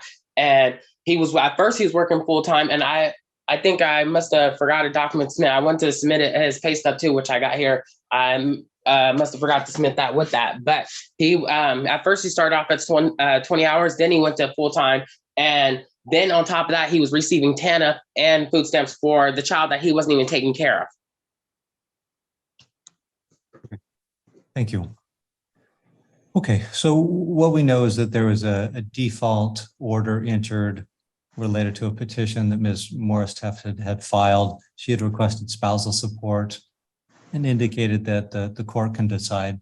So somewhat wide open without great specificity. That puts the other party on notice of like, hey, the judge is going to decide the spousal support amount and I need to respond because otherwise I could be hit with a number that's maybe larger than I want or can afford. So there was that relief was requested. And I believe there's monies related to the $3,113 tax monies to be split between the parties. So Mr. Teft is asking for a vacation of the spousal support award in that decree, and also to vacate the portion related to the jail time if it's not paid. And are those the two positions, Mr. Swenson? Those are the two items that you're asking for vacation, or is there other? And then if the underlying judgment is vacated or the spousal support, then also the contempts, because the contempts are no longer valid if the underlying judgment is vacated. Right, okay. Not to mention, Your Honor, he did receive $5,000 in tax refunds too, which I think I submitted that as well, that I got nothing of. And also the contempts seem to find that, well, they stated that Michael Teft had paid in the past, but the motions for contempt were filed almost immediately after the judgment was entered. So there was no finding actually that he had paid or the ability to pay on the contempt motions because he has no ability to pay. Okay. Actually, Your Honor, in one of those contempts, I did submit his pay stub, and he did tell the judge that he was working full time, which was I forgot her name. He did admit that he was working full time, and she asked why he didn't pay anything, and he said because he didn't want to. Pretty much, that's pretty much what he told the judge. I don't know if you can see that in your records, but there was one time where I did submit one of his pay stubs, and he even admitted to the judge. I think I still got it right here. I can submit that too as well if needed. Okay, thank you, Ms. Morris-Teft. Okay, so the under CR 60, one of the prongs of relief or the bases on which relief can be granted is whether a person's of an unsound mind. So we know that that Mr. Teft suffers from a mental illness. He has a diagnosis, and Ms. Teft had indicated that he had spent some time at Western State Hospital. That most He recently, spent 1 month for evaluation, then he got out. right. Most recently, he was awarded disability assistance on the end of August of this year. Recently, he was appointed an attorney, Mr. Swenson, because of the possibility of facing jail time. There's a 2019 competency evaluation, which found that he was not competent at that time. And there's a strong indication that Mr. Teft doesn't regularly take his medications. And so that mental health diagnosis is kind of at the core of all of this, at least in my estimation. And obviously, a mental health diagnosis can be used as a crutch, as an excuse in a lot of arenas, and it also can impose severe limitations on a person's ability to respond to legal process. One thing that's for sure that Ms. Morris Teft has stepped up to the plate and is admirably taking care of the child of Mr. Teft, and has been for a long time through no obligation other than just her heart and wanting to take care of a child. And then there's obviously she's struggling financially. Mr. Teft is not making a lot of money either. So at the core of all this is the mental health of Mr. Teft. Mr. Teft has been in front of this court on several occasions, and there's just something, at least I'll know, just something a bit off with him. Sometimes he comes across fairly well, but there's just that little twinge of something's off, not quite tracking or fully computing, it seems. So I take that into consideration also. So the divorce decree ordered payment of $650 per month for forever at least. And I appreciated the conversation with Mr. Swenson related to, is that more properly addressed via a motion to rectify that or vacation? So I think it's more properly addressed via vacation. Same with the contempt that flows from that spousal support obligation.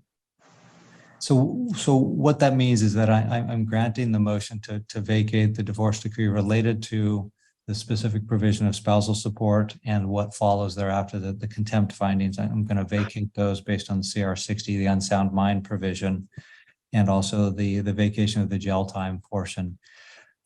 So what that puts us at is that I'm sure Ms. Morris Teft is frustrated by that.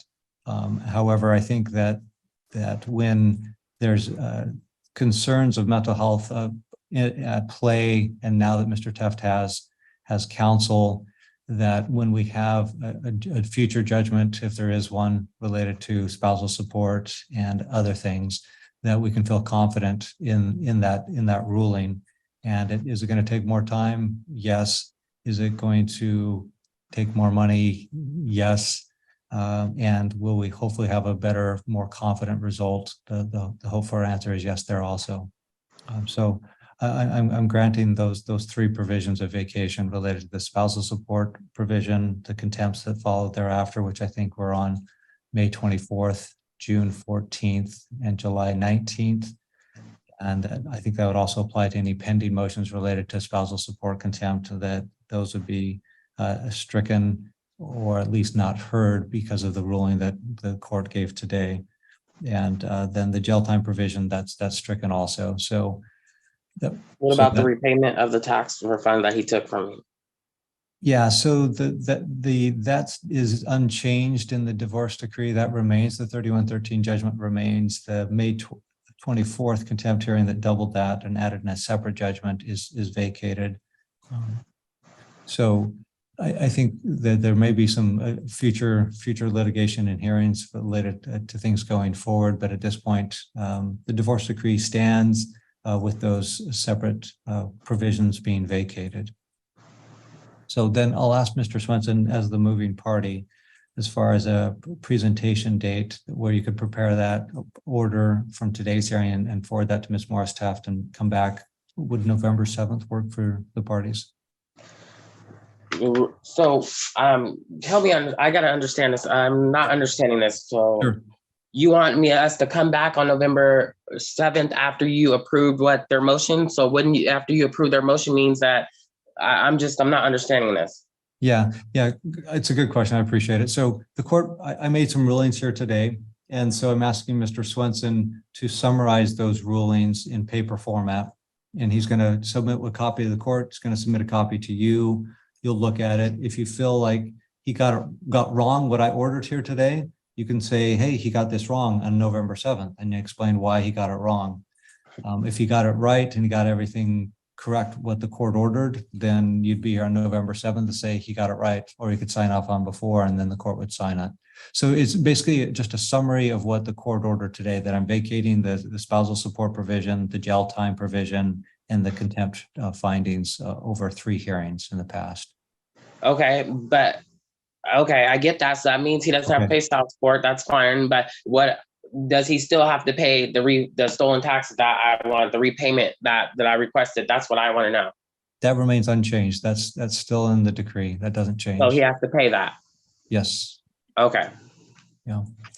So November 7th, Mr. Swenson? Yes, November 7th works for me here. Is there a time limit when he has to pay that? Because he's been owing that for a while now. We'd have to take a look at the original decree to see if it specified a time frame. If you feel that that needs to be changed in some way, you could certainly file a motion and ask for particular relief related to that judgment. And what motion would I need to file for that? Because I would like the time frame for him to pay that back like as soon as possible. Yeah, and I believe the decree has a 12% interest rate for if he doesn't pay. Right. So yeah, Ms. Teff, in response to your question, if anytime you're asking the court for relief, you can simply file a motion and for whatever relief you're asking for. So if you're asking for a date certain for monies to be paid, then you could file a motion to have monies paid by a date certain. Okay, is there a name of that form that I need to print out to do that, or is it just a relief form? Yeah, I don't think there's a specific one for that. And if you go to the website, the Washington court's website with family law forms, I don't think there's a specific form for that. So you just kind of take a general form and tailor it to your needs. And when you do file, if you do file that, then make sure you provide a copy to Mr. Swenson. And you don't have to serve Mr. Teff, you just have to serve Mr. Swenson as long as he's the attorney. Okay, so we'll see then everybody on November 7th at 9 a.m. All right, thank you. All right, thank you. That'll conclude today's matter.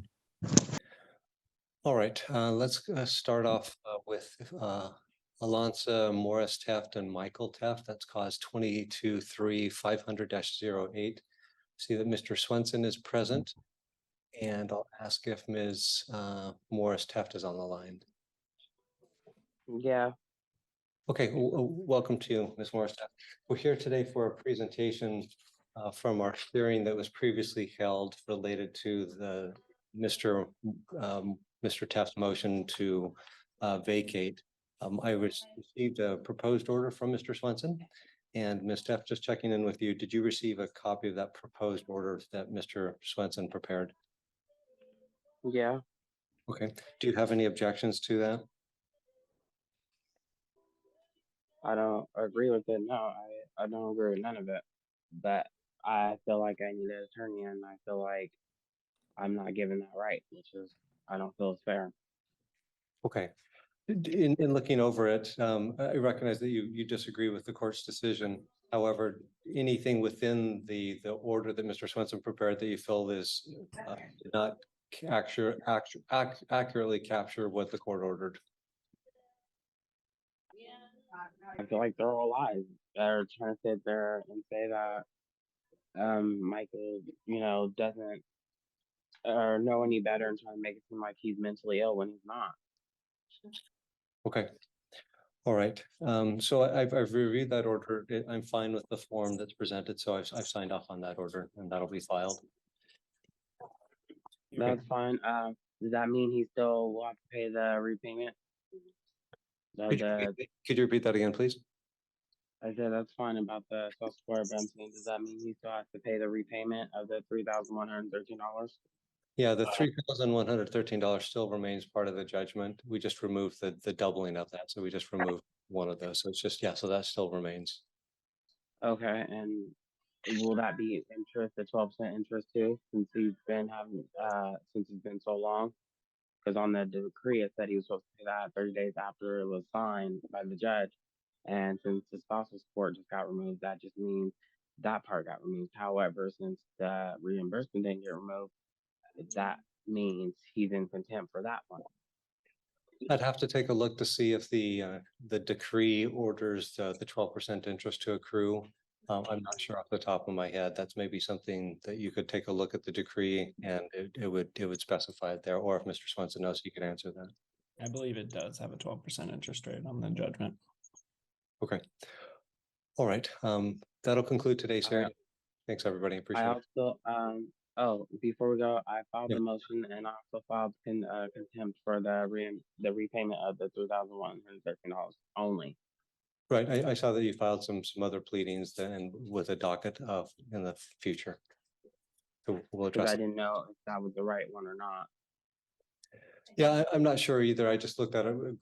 I glanced at it briefly, knowing that it wasn't going to be on today's docket, so I didn't take a close look at it. So we'll let those documents speak for themselves and guide the next steps.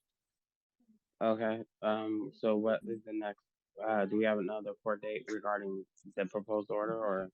No, I've signed off on the proposed order, so we're all done with that. And just the next, we'll take a look at that next. I can't hear you, sorry. someone was cutting. So we're all done for today's presentation order. So I've signed off on that order. The next court dates will be basically those that it looks like you've probably filed and set docket notices to have heard. Okay, awesome. Does this mean that he's still gonna have the, do I need to serve the attorney still? Because since you signed off on this part, does he still needs to be served as far as the reimbursement contempt? Because since you approved that he has to pay the reimbursement, that I'm just wondering, is that still? So any time an individual is represented by an attorney, there's you need to serve the attorney. There's certain instances when you need to serve the individual, but at this point, I think for the most part, serving Mr. Swenson will be out of it, but there are times where you actually need to serve the person, but Mr. Swenson can receive notice and service.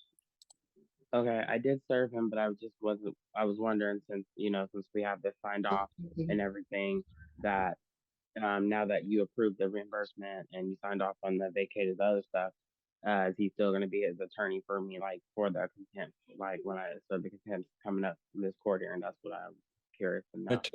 An attorney remains on the case until they file a notice of withdrawal or they're removed from the case. So at this point, Mr. Swenson's notice of appearance is still active and he's still attorney of record. And I'll be appearing next week, Miss Morris-Taft. For the motion or the contempt? Both. Okay, that's fine. As long as we clarify that you approved the reimbursement, he has to pay that, and I'm fine with the spousal support being vacated. Okay, very good.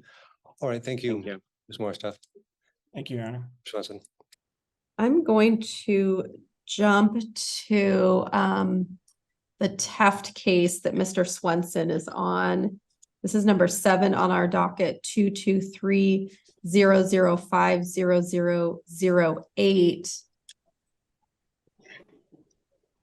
Mr. Swenson, good morning. And Alonza Taft, are you there? Yes, I'm here. Okay. And is Michael Taft with us? Okay. Yeah, I'm here. There you are. Okay. So, Mr. Swenson, I apologize. I was going to check in with you before docket since this did get set on the unrepresented docket. And I think because of your appearance, you have been on Judge Evans' represented docket. I know he's the one that heard the motion to vacate. I did see his decision on that. Would you be asking for this contempt motion to go back to the represented docket, or do you want to proceed today? We filed a responsive declaration on Monday. I don't know if Ms. Taft has seen that yet. We emailed it and mailed it to her. Your Honor, I didn't get the response to this. The only thing I've gotten is the proposed order, which was signed for it to vacate the spousal support. But according to, from what my knowledge, the judge said that Michael is to pay the one-time repayment reimbursement of the $3,113. And so I filed the contempt and the motion strictly on the repayment that the judge told me that, and also told his lawyer that Michael still has to pay. Yeah, hold on, Ms. Tuff.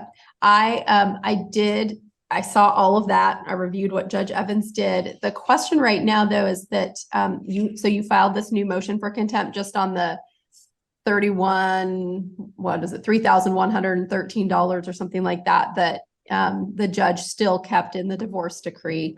So I understand that piece. My question, though, is that Northwest Justice Project through Mr. Swenson did file a declaration of Michael Teft with an affidavit of mailing to your home and email on November 13th. Did you get that declaration?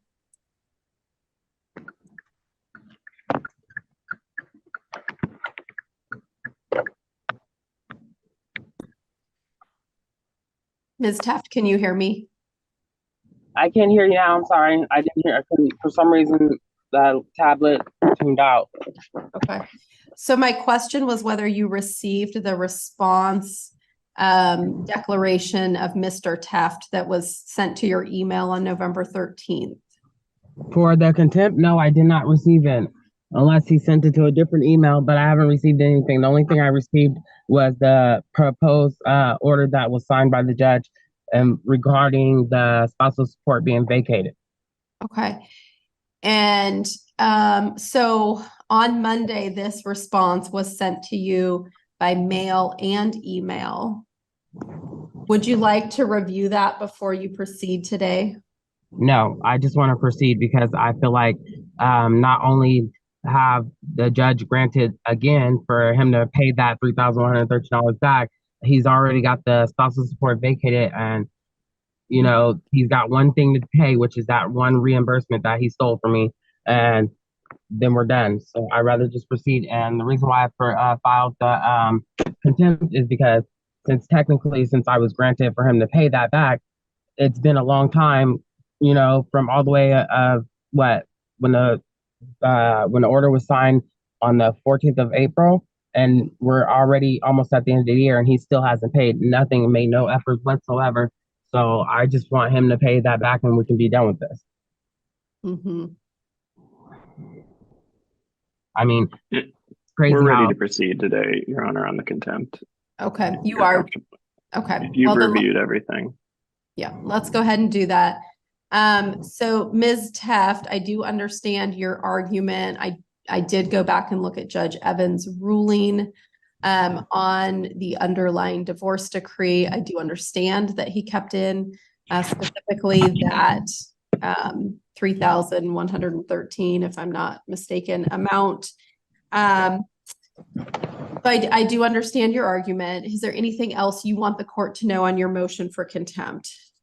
Well, yeah, because Michael had had plenty of opportunities to pay it back or make efforts to make that payment, but he chose not to make any of that payment. So, and we've come so far along in this case that I'm just to the point where something either he needs to pay or he needs to go to jail or something, following the court orders, because this is the second judge that agreed for him to have to pay that, and then all of a sudden now he's not paying it.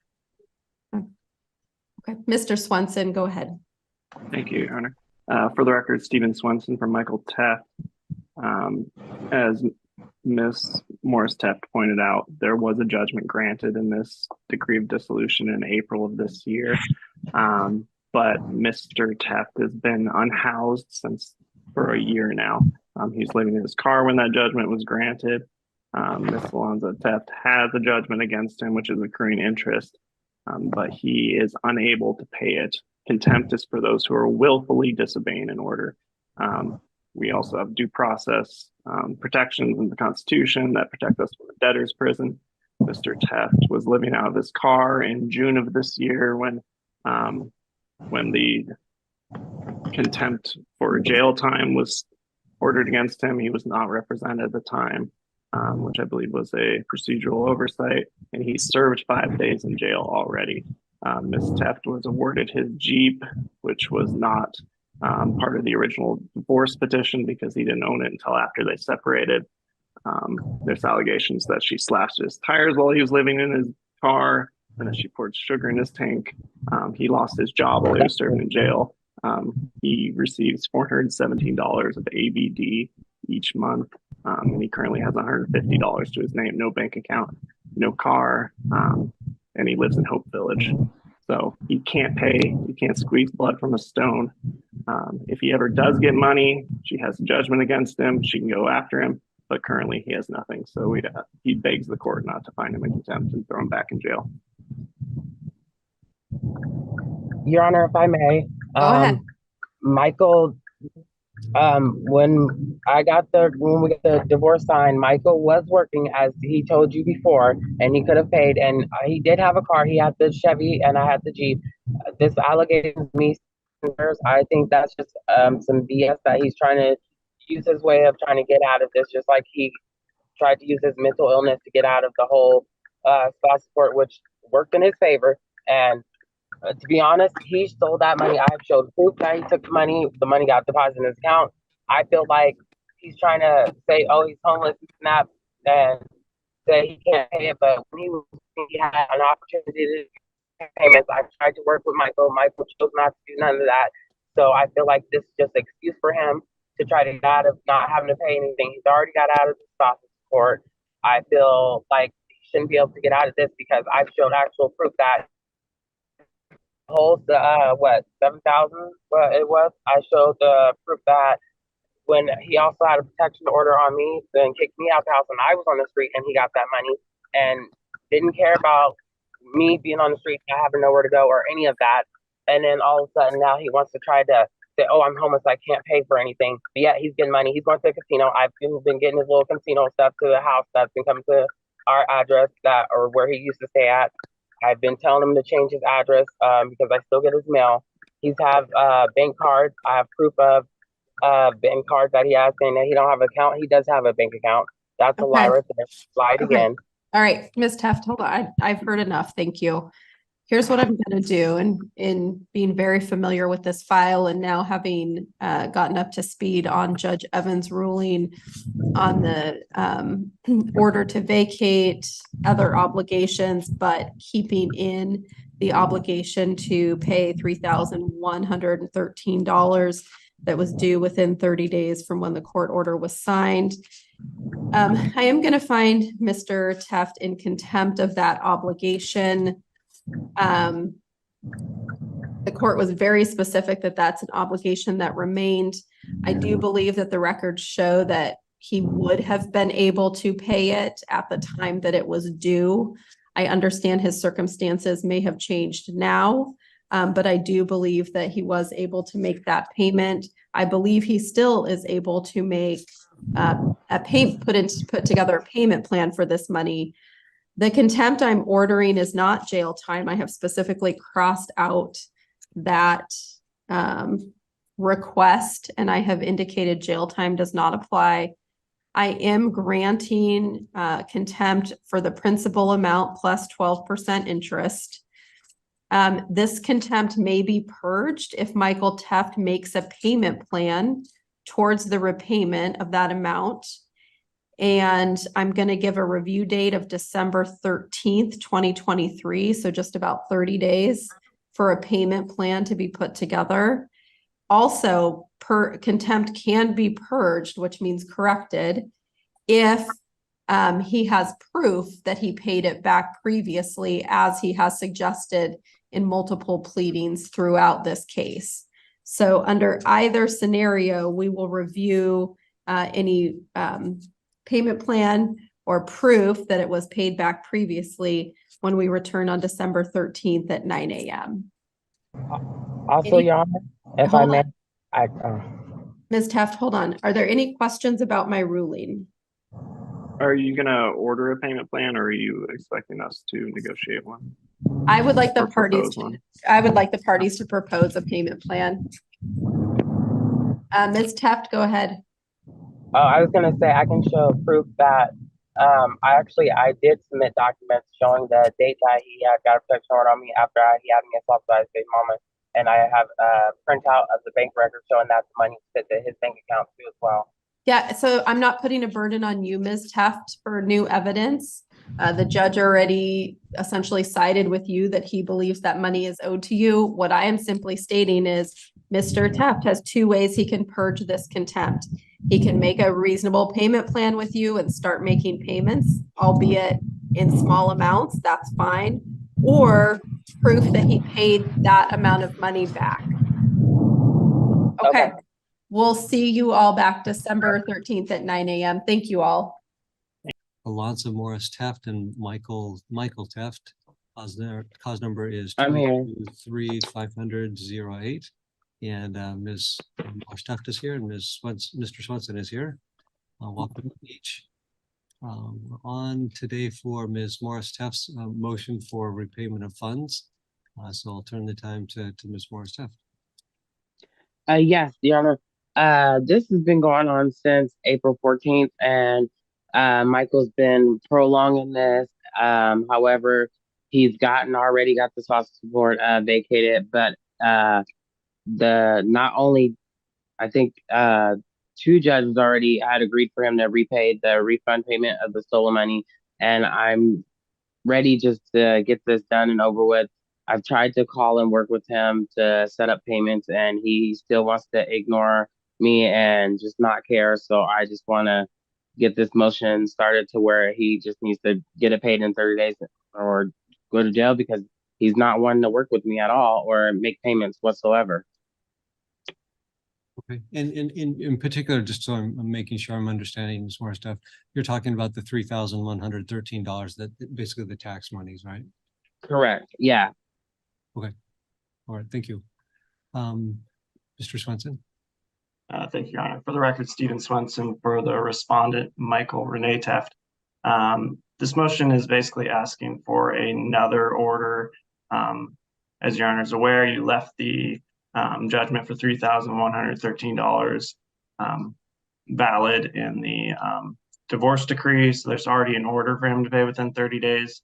Last week, Commissioner Carmi held the respondent in contempt for not paying that order. So there's already an order in place ordering him to pay the money.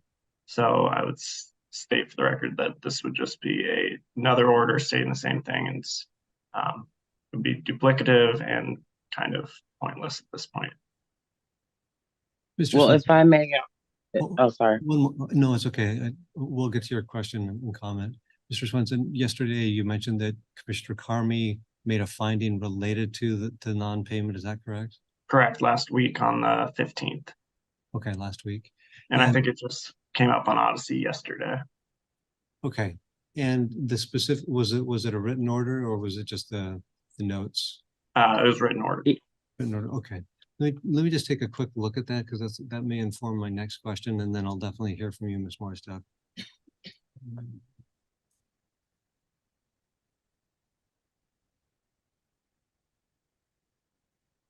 Okay, so yeah, I did see that.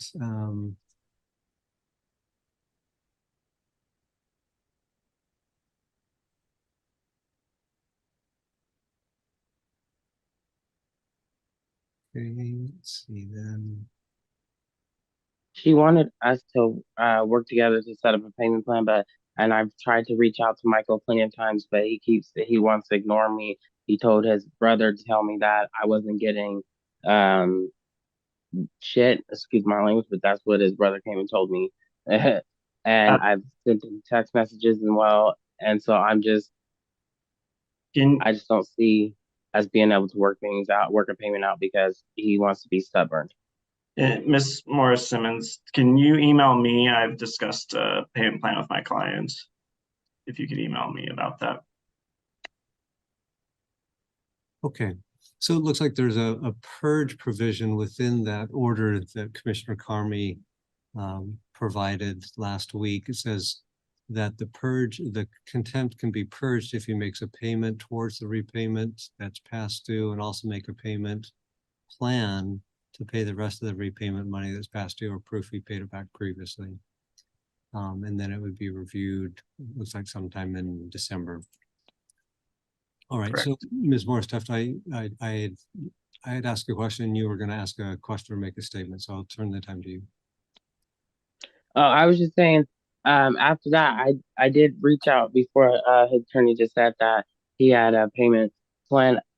I've reached out to Michael. I felt like he chose not to respond. His attorney had plenty of options to email me or contact me and I'm just now hearing about this little proposal payment plan. So I just feel like, and this has been ongoing forever, like I feel like this just needs to be paid and be done. Okay, thanks. Just quick rebuttal, the Carmi's order was entered on 15th, and so it's been less than a week. But this has been going on since the divorce started, since the decree got signed on the 14th of April. Right. And the repayment was in the decree. Yes, you're both correct. You're both correct. Yeah, it's the order was in the April 2023 order. It was also reaffirmed in the most recent motion. And then there was the contempt order filed on the 15th that Mr. Teft can purge that finding of contempt if he makes payments and then also establishes a repayment plan. So here's the tricky part with orders. A judge can order that somebody do X, Y, or Z. And if they don't, then they can be held in contempt. Or the other thing that can happen, if it's a money issue and a person hasn't paid it, then the person can bring that to the court's attention. The court can reduce it to a judgment, and then a party can go after that judgment and try to collect on it. And that can be troublesome and difficult. Also, the court can set up a purge condition, which will allow a person to make a payment on it, which has been done here. And so at this point, there's the motion for repayment of funds. I think it's already in play, the repayment plan. So I'm going to let that play out, and I'm going to deny the motion for the repayment of funds. It's already been ordered. He's required to pay it. It's accruing interest at 12%. And that sounds like there's something's in works as far as the repayment plan. So at this point, I'll deny the motion. I recognize it's probably frustrating to Ms. Morris-Teft, but I think that's what I need to do. So I'll deny that motion. So that'll complete the matter for today. I see Attorney Swenson present. And I see Ms. Teft present, and I see Mr. Teft present. Let's take that number 2 on our docket, 223-005-0008. Good morning, folks. Good morning, Your Honor. Stephen Swenson for Michael Teft. Okay. Good morning. Ms. Teft, can you hear the court? Yeah, I can hear you. Okay, and Mr. Teft, can you hear the court? Yes. Okay. So here's what I show, and Ms. Teft is aware of this. The respondent, Mr. Teft, through counsel, has filed a motion for reconsideration to my November 15th, 2023 order. I do need to make a ruling on that. It wasn't specifically noted on for today. What today was supposed to be is a review on the contempt and in a potential payment plan. So my thought on proceeding number 1 was, Ms. Teft, I wanted to find out from you if you plan to submit a formal response to the motion for reconsideration. No, because I feel like that's ridiculous. And I mean, not only did you decide that he had to repay that, another judge already decided that he had to repay me. He already got out of the spousal support. So I feel like this is ridiculous and uncalled for. And I feel like they're trying to pull anything they can just to get out of it. Well, and I'll just state for the record, I haven't made a ruling yet on the motion for reconsideration because I need to. Sorry. Yeah, so here's my question first is, are you planning to submit any materials on the motion for reconsideration? Like what? Well, I can't give you legal advice, so I'm at it. It's essentially a yes or no question. Oh, Do you? honestly, I feel like I need to be appointed attorney. I've been looking for attorney. I feel like at this point, I feel like I need an attorney because his attorney, I feel like, is antagonizing me. And when it came to you telling Michael that he was supposed to communicate with me to set up a payment plan, and wants to email me about some BS about some mail that had nothing to do with this. Well, yeah, so ma'am, I'd like to slow down there a little bit. I do have concerns with, I don't have concerns with how Mr. Swenson has communicated with you. I do have concerns about the language that you're using towards Mr. Swenson in your communications. Yeah, and I feel like he's taking it out of content, like, because this is a sensitive subject for me, and this is a sensitive Well, case because it's still like a sore case.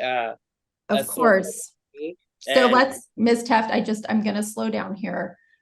Every time a family dissolves, it is absolutely a sensitive subject. I know that. I get it 100%. I want you to know that. What I need to know today are very objective things. So the first objective thing I need to know from you, yes or no, is are you planning to submit any materials in response or objection to the motion for reconsideration? No, because I feel like I've submitted everything that shows, you know, as far as him taking the money and the money going to his account, and him lying, saying that he paid me back when he didn't. I think I've submitted all of my proof to show that, and I think Okay. I've proved that. Okay, so I'm just going to make a note then that you are not planning to submit any further materials on the motion for reconsideration. So I can't, and you have received the motion, correct? Yes. Okay, so I am going to find that this motion is ready for a decision. I will be the one issuing that decision. I don't do it on the record. It's a written decision that I send to the parties. And so today, because that motion for reconsideration has been filed, since we were on for a review hearing on the contempt order that is now the subject of a motion for reconsideration, I'm not going to take action or hold a review hearing. I am going to issue a bench order that stays the contempt order pending my decision on the motion for reconsideration. And then I'm going to set you all a new review date in the hopes that you all have received my ruling on the motion for reconsideration by that time. Does that work for you, Mr. Swenson? Yes, Your Honor. And does that work for you, Ms. Teft? Just to clarify, your decision, is that a yes, they're going to be reconsidered, or no, they're not? I'm sorry, I couldn't hear your question. Okay. Oh, I'm a little confused on your decision for the reconsideration. Was that a yes for it? I have not issued a decision on their motion for reconsideration. I will be doing that. I just needed to know if I should wait for more documents from you before issuing that decision. Oh, okay. Okay, so it sounds like no. So with that, I will on a future date make my ruling on the motion for reconsideration. What I'm doing today is issuing what's called a stay of the contempt order from November 15th. And what it will say is a motion for reconsideration has been filed. A decision is pending. Therefore, the court's November 15, 2023 contempt order is stayed pending a further decision. What a stay means is the contempt now is not a final decision, and it doesn't hold any, it can't be enforced right now.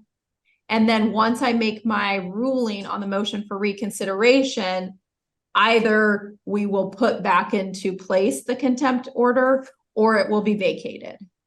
Okay. One of those two options. So right now we're just in a holding pattern until we decide the motion for reconsideration. Does that make sense? Yeah, but can I get appointed attorney? Because I feel like I need. You've asked for this before. The answer is no. You are the petitioner in a family law matter. The reason Mr. Teft was appointed counsel by the court was because you did and have continued up through very recently to request jail time for him. When jail time is requested, folks have the right to court-appointed counsel. You are not being threatened with jail time. So I am declining once again to appoint counsel to you. There are other low and no cost legal services available to you that you can reach out to if you would like to discuss low or no cost representation on a family law matter. That's what I've been doing. Okay. Okay. So yeah. let's set a new review date. I'm hopeful to get, since this is ready for a decision now, I'm going to try and get a decision out to you within 30 days of the date the motion was filed, which I think was the 21st. Yeah, November 21. So I'm hopeful to get a decision out to you by December 21. So let's set a review for, are the parties available that week between Christmas and New Year's, or we could set this into January? Yeah, I'm available. I'm hoping to take that week off. Understood. January is available. Okay. What if we set it for January 3rd at 9 a.m.? That's the day of the contempt of court that I filed against Michael for this month, because I did file another contempt of court, which I just filed, and I should be, they should have a copy too as well, but the hearing date is You're already on that docket, you said? Yeah, January 3rd. I have just filed it literally recently. Okay, yeah, I don't see it in here yet. So that will work then. It sounds like you already have that date set aside. So we'll set the contempt review for January 3rd, 2024 at 9 a.m. Unless, did this get set on the attorney represented docket now? Maybe I'm mistaken. Actually, yeah, I think it might have been on the 2nd, which is a Tuesday.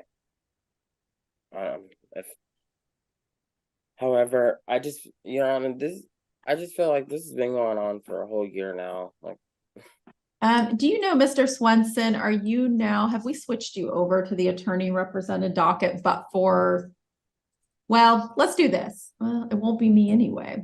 I'm not doing this docket next year. So, Mr. Swenson, do you have a preference whether we put you on attorney represented on Tuesdays or whether we stick with self-represented Wednesdays? My office is closed Tuesday the 2nd, but I don't have a preference whether it's a pro se docket or attorney represented.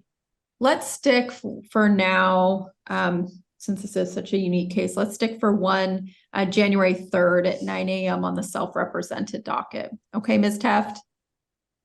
Yeah. Okay. All right. Well, thank you both. Anything else we need to do today? What was you said you're gonna have the decision within like this month? Yeah, that is my hope. Okay. So we're not gonna do the review on the 21st then of December, as you said? Do we have a review on the 21st? No, it's the issuing the decision. Yeah, so that's not a formal review date. That's just a date by so December 21st would be 1 month since the motion for reconsideration was filed. And that is our typical timeline for responding to a motion for reconsideration. But ma'am, that is not a court date. Okay.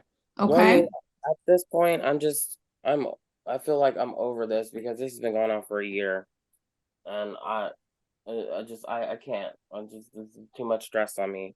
Okay. Well, I would just implore you to use a little bit better language when you're dealing with Mr. Swenson. Okay. I did send him a message apologizing and telling him not to take this out of content because I told him that it was emotional. I understand. Okay. We'll see you back January 3rd. Thank you all. Next, I'd like to call Alonsa Morris Teft and Michael Teft, cause number 223-500-08. There, let me double check. Ms. Morris Teft, are you on the line? I am. Okay, welcome to you. And is Steve Swenson on the line? Good morning, Your Honor. Okay, Mr. Swenson is here. And is Michael Teft on the line? Mr. Teft, are you here today? Okay, I'm not hearing a response. Mr. Teft is not present. We're here today on Ms. Teft's motion for contempt. And procedurally, let me just make sure if I understand where we're at. It sounds like there was a contempt order filed against Mr. Teft back on November 15th, made by Commissioner Carmi related to the $3,100 in the tax return. And so she made that finding of contempt. Then there's a motion for reconsideration filed by Mr. Teft a few days later on the 21st of November. And then Commissioner Carmi stayed the contempt order on December 13th. And we're still awaiting a ruling on the motion for consideration. That's my understanding. Is that your understanding, Mr. Swenson? Yes, Your Honor, that's my understanding. The contempt that was filed in November 15th was stayed. And the petitioner filed another contempt seeking jail time on December 15th, but it appears to be about the same issues. And I think we're still waiting personal service on that. Okay. Thank you. Ms. Morris, that rehearsal of the procedural history where we've been kind of just in the recent past, does that ring true to you? As far as I'm concerned, I thought that when the reconsideration was already decided when she decided that the court was going to stay, but apparently from what I'm hearing, it sounds like that was just for the contempt in November. Yeah, that's right. So the contempt order was made, and then the commissioner said, I'm putting that on hold for a little bit, and while she works on giving a ruling on the motion for reconsideration. So the motion that we're on here today seems to be duplicative of the prior contempt order, asking basically for the same thing. And since that order is still being contemplated via the motion for reconsideration, I'm of the opinion we should strike today's hearing, wait for the outcome from Commissioner Carmi on the motion for reconsideration and go from there. Do we know when that's going to be? No, we don't. The motions for reconsideration are somewhat difficult to know when that'll occur, because commissioners and judges have regular dockets, and then they have to find time separate and apart from those dockets in preparation for those dockets to work on appeals, summary judgment motions, writing opinions, responding to motions for reconsideration and the like. So I don't know. I know Commissioner Carmi is very conscientious about timeframes. So I don't think it would be very long, actually, but I can't give you a specific date and time. So I think that's what we'll do at this point in time, is that we'll strike today's hearing because of the outstanding or pending motion for reconsideration. And once there's an order from Commissioner Carmi on that issue, the parties could note up whatever item that they think is appropriate. But at this point, I'm striking the motion for today because it is duplicative of, and it covers the exact same ground that was covered by the contempt, and the motion for reconsideration are the same. Okay, I have a question. How many times can they keep doing the reconsideration thing? Because I feel like this is like the second or third time they did that, when two judges already agreed that for him to pay the stolen money back. So I'm just confused on this. So I'm curious how many times they're gonna do that reconsideration, or how many times can they do that? So once an order is made by a court, a party can file a motion for reconsideration. Once that order's been made, you cannot ask for an additional motion of reconsideration on the reconsideration that you've already done. So anytime that there's a new ruling, a motion for reconsideration can be submitted. Okay, thank you. I was just wanting to clarify that up. Sorry. No, questions are always welcome. Mr. Swenson, any additional items today? Your Honor, as the court's aware, I was appointed as approved for 10 hours. This is now the 5th contempt motion asking for jail time. So I've expended over 40 hours on this case. Should I submit a written motion, or can I do an oral motion now for approval of 10 more hours? Thank you.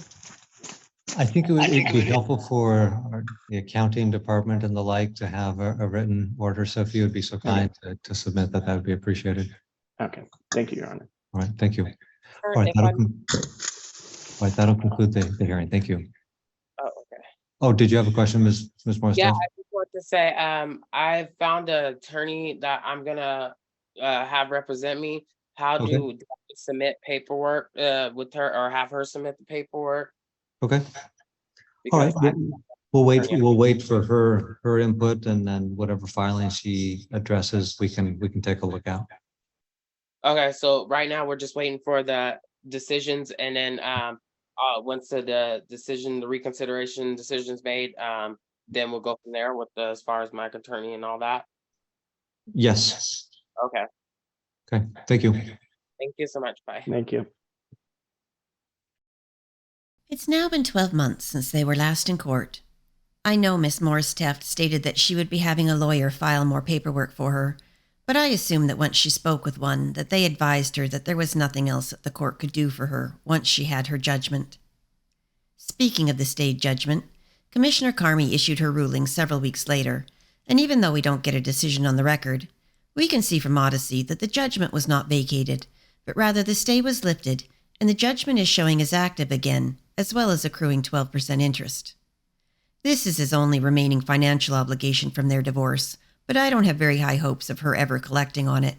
Certainly not without the help of a lawyer, and even then, there has to be money available to seize. The only other money that Mr. Teft has been ordered to pay Miss Morris Teft is the child support that was awarded after she was granted the full guardianship of her stepdaughter. Both Mr. Teft and the child's mother have been ordered to pay child support, but with Mom in rehab and Dad being unstable, it seems unlikely that she'll receive any money from either of them regularly, unless it can be directly withheld from the disability payments that Dad was supposed to receive.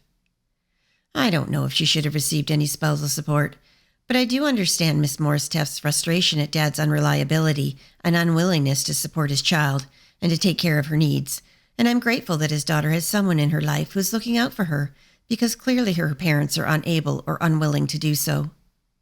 If anything important happens in this case, I'll be sure to add an update. Thanks so much for watching.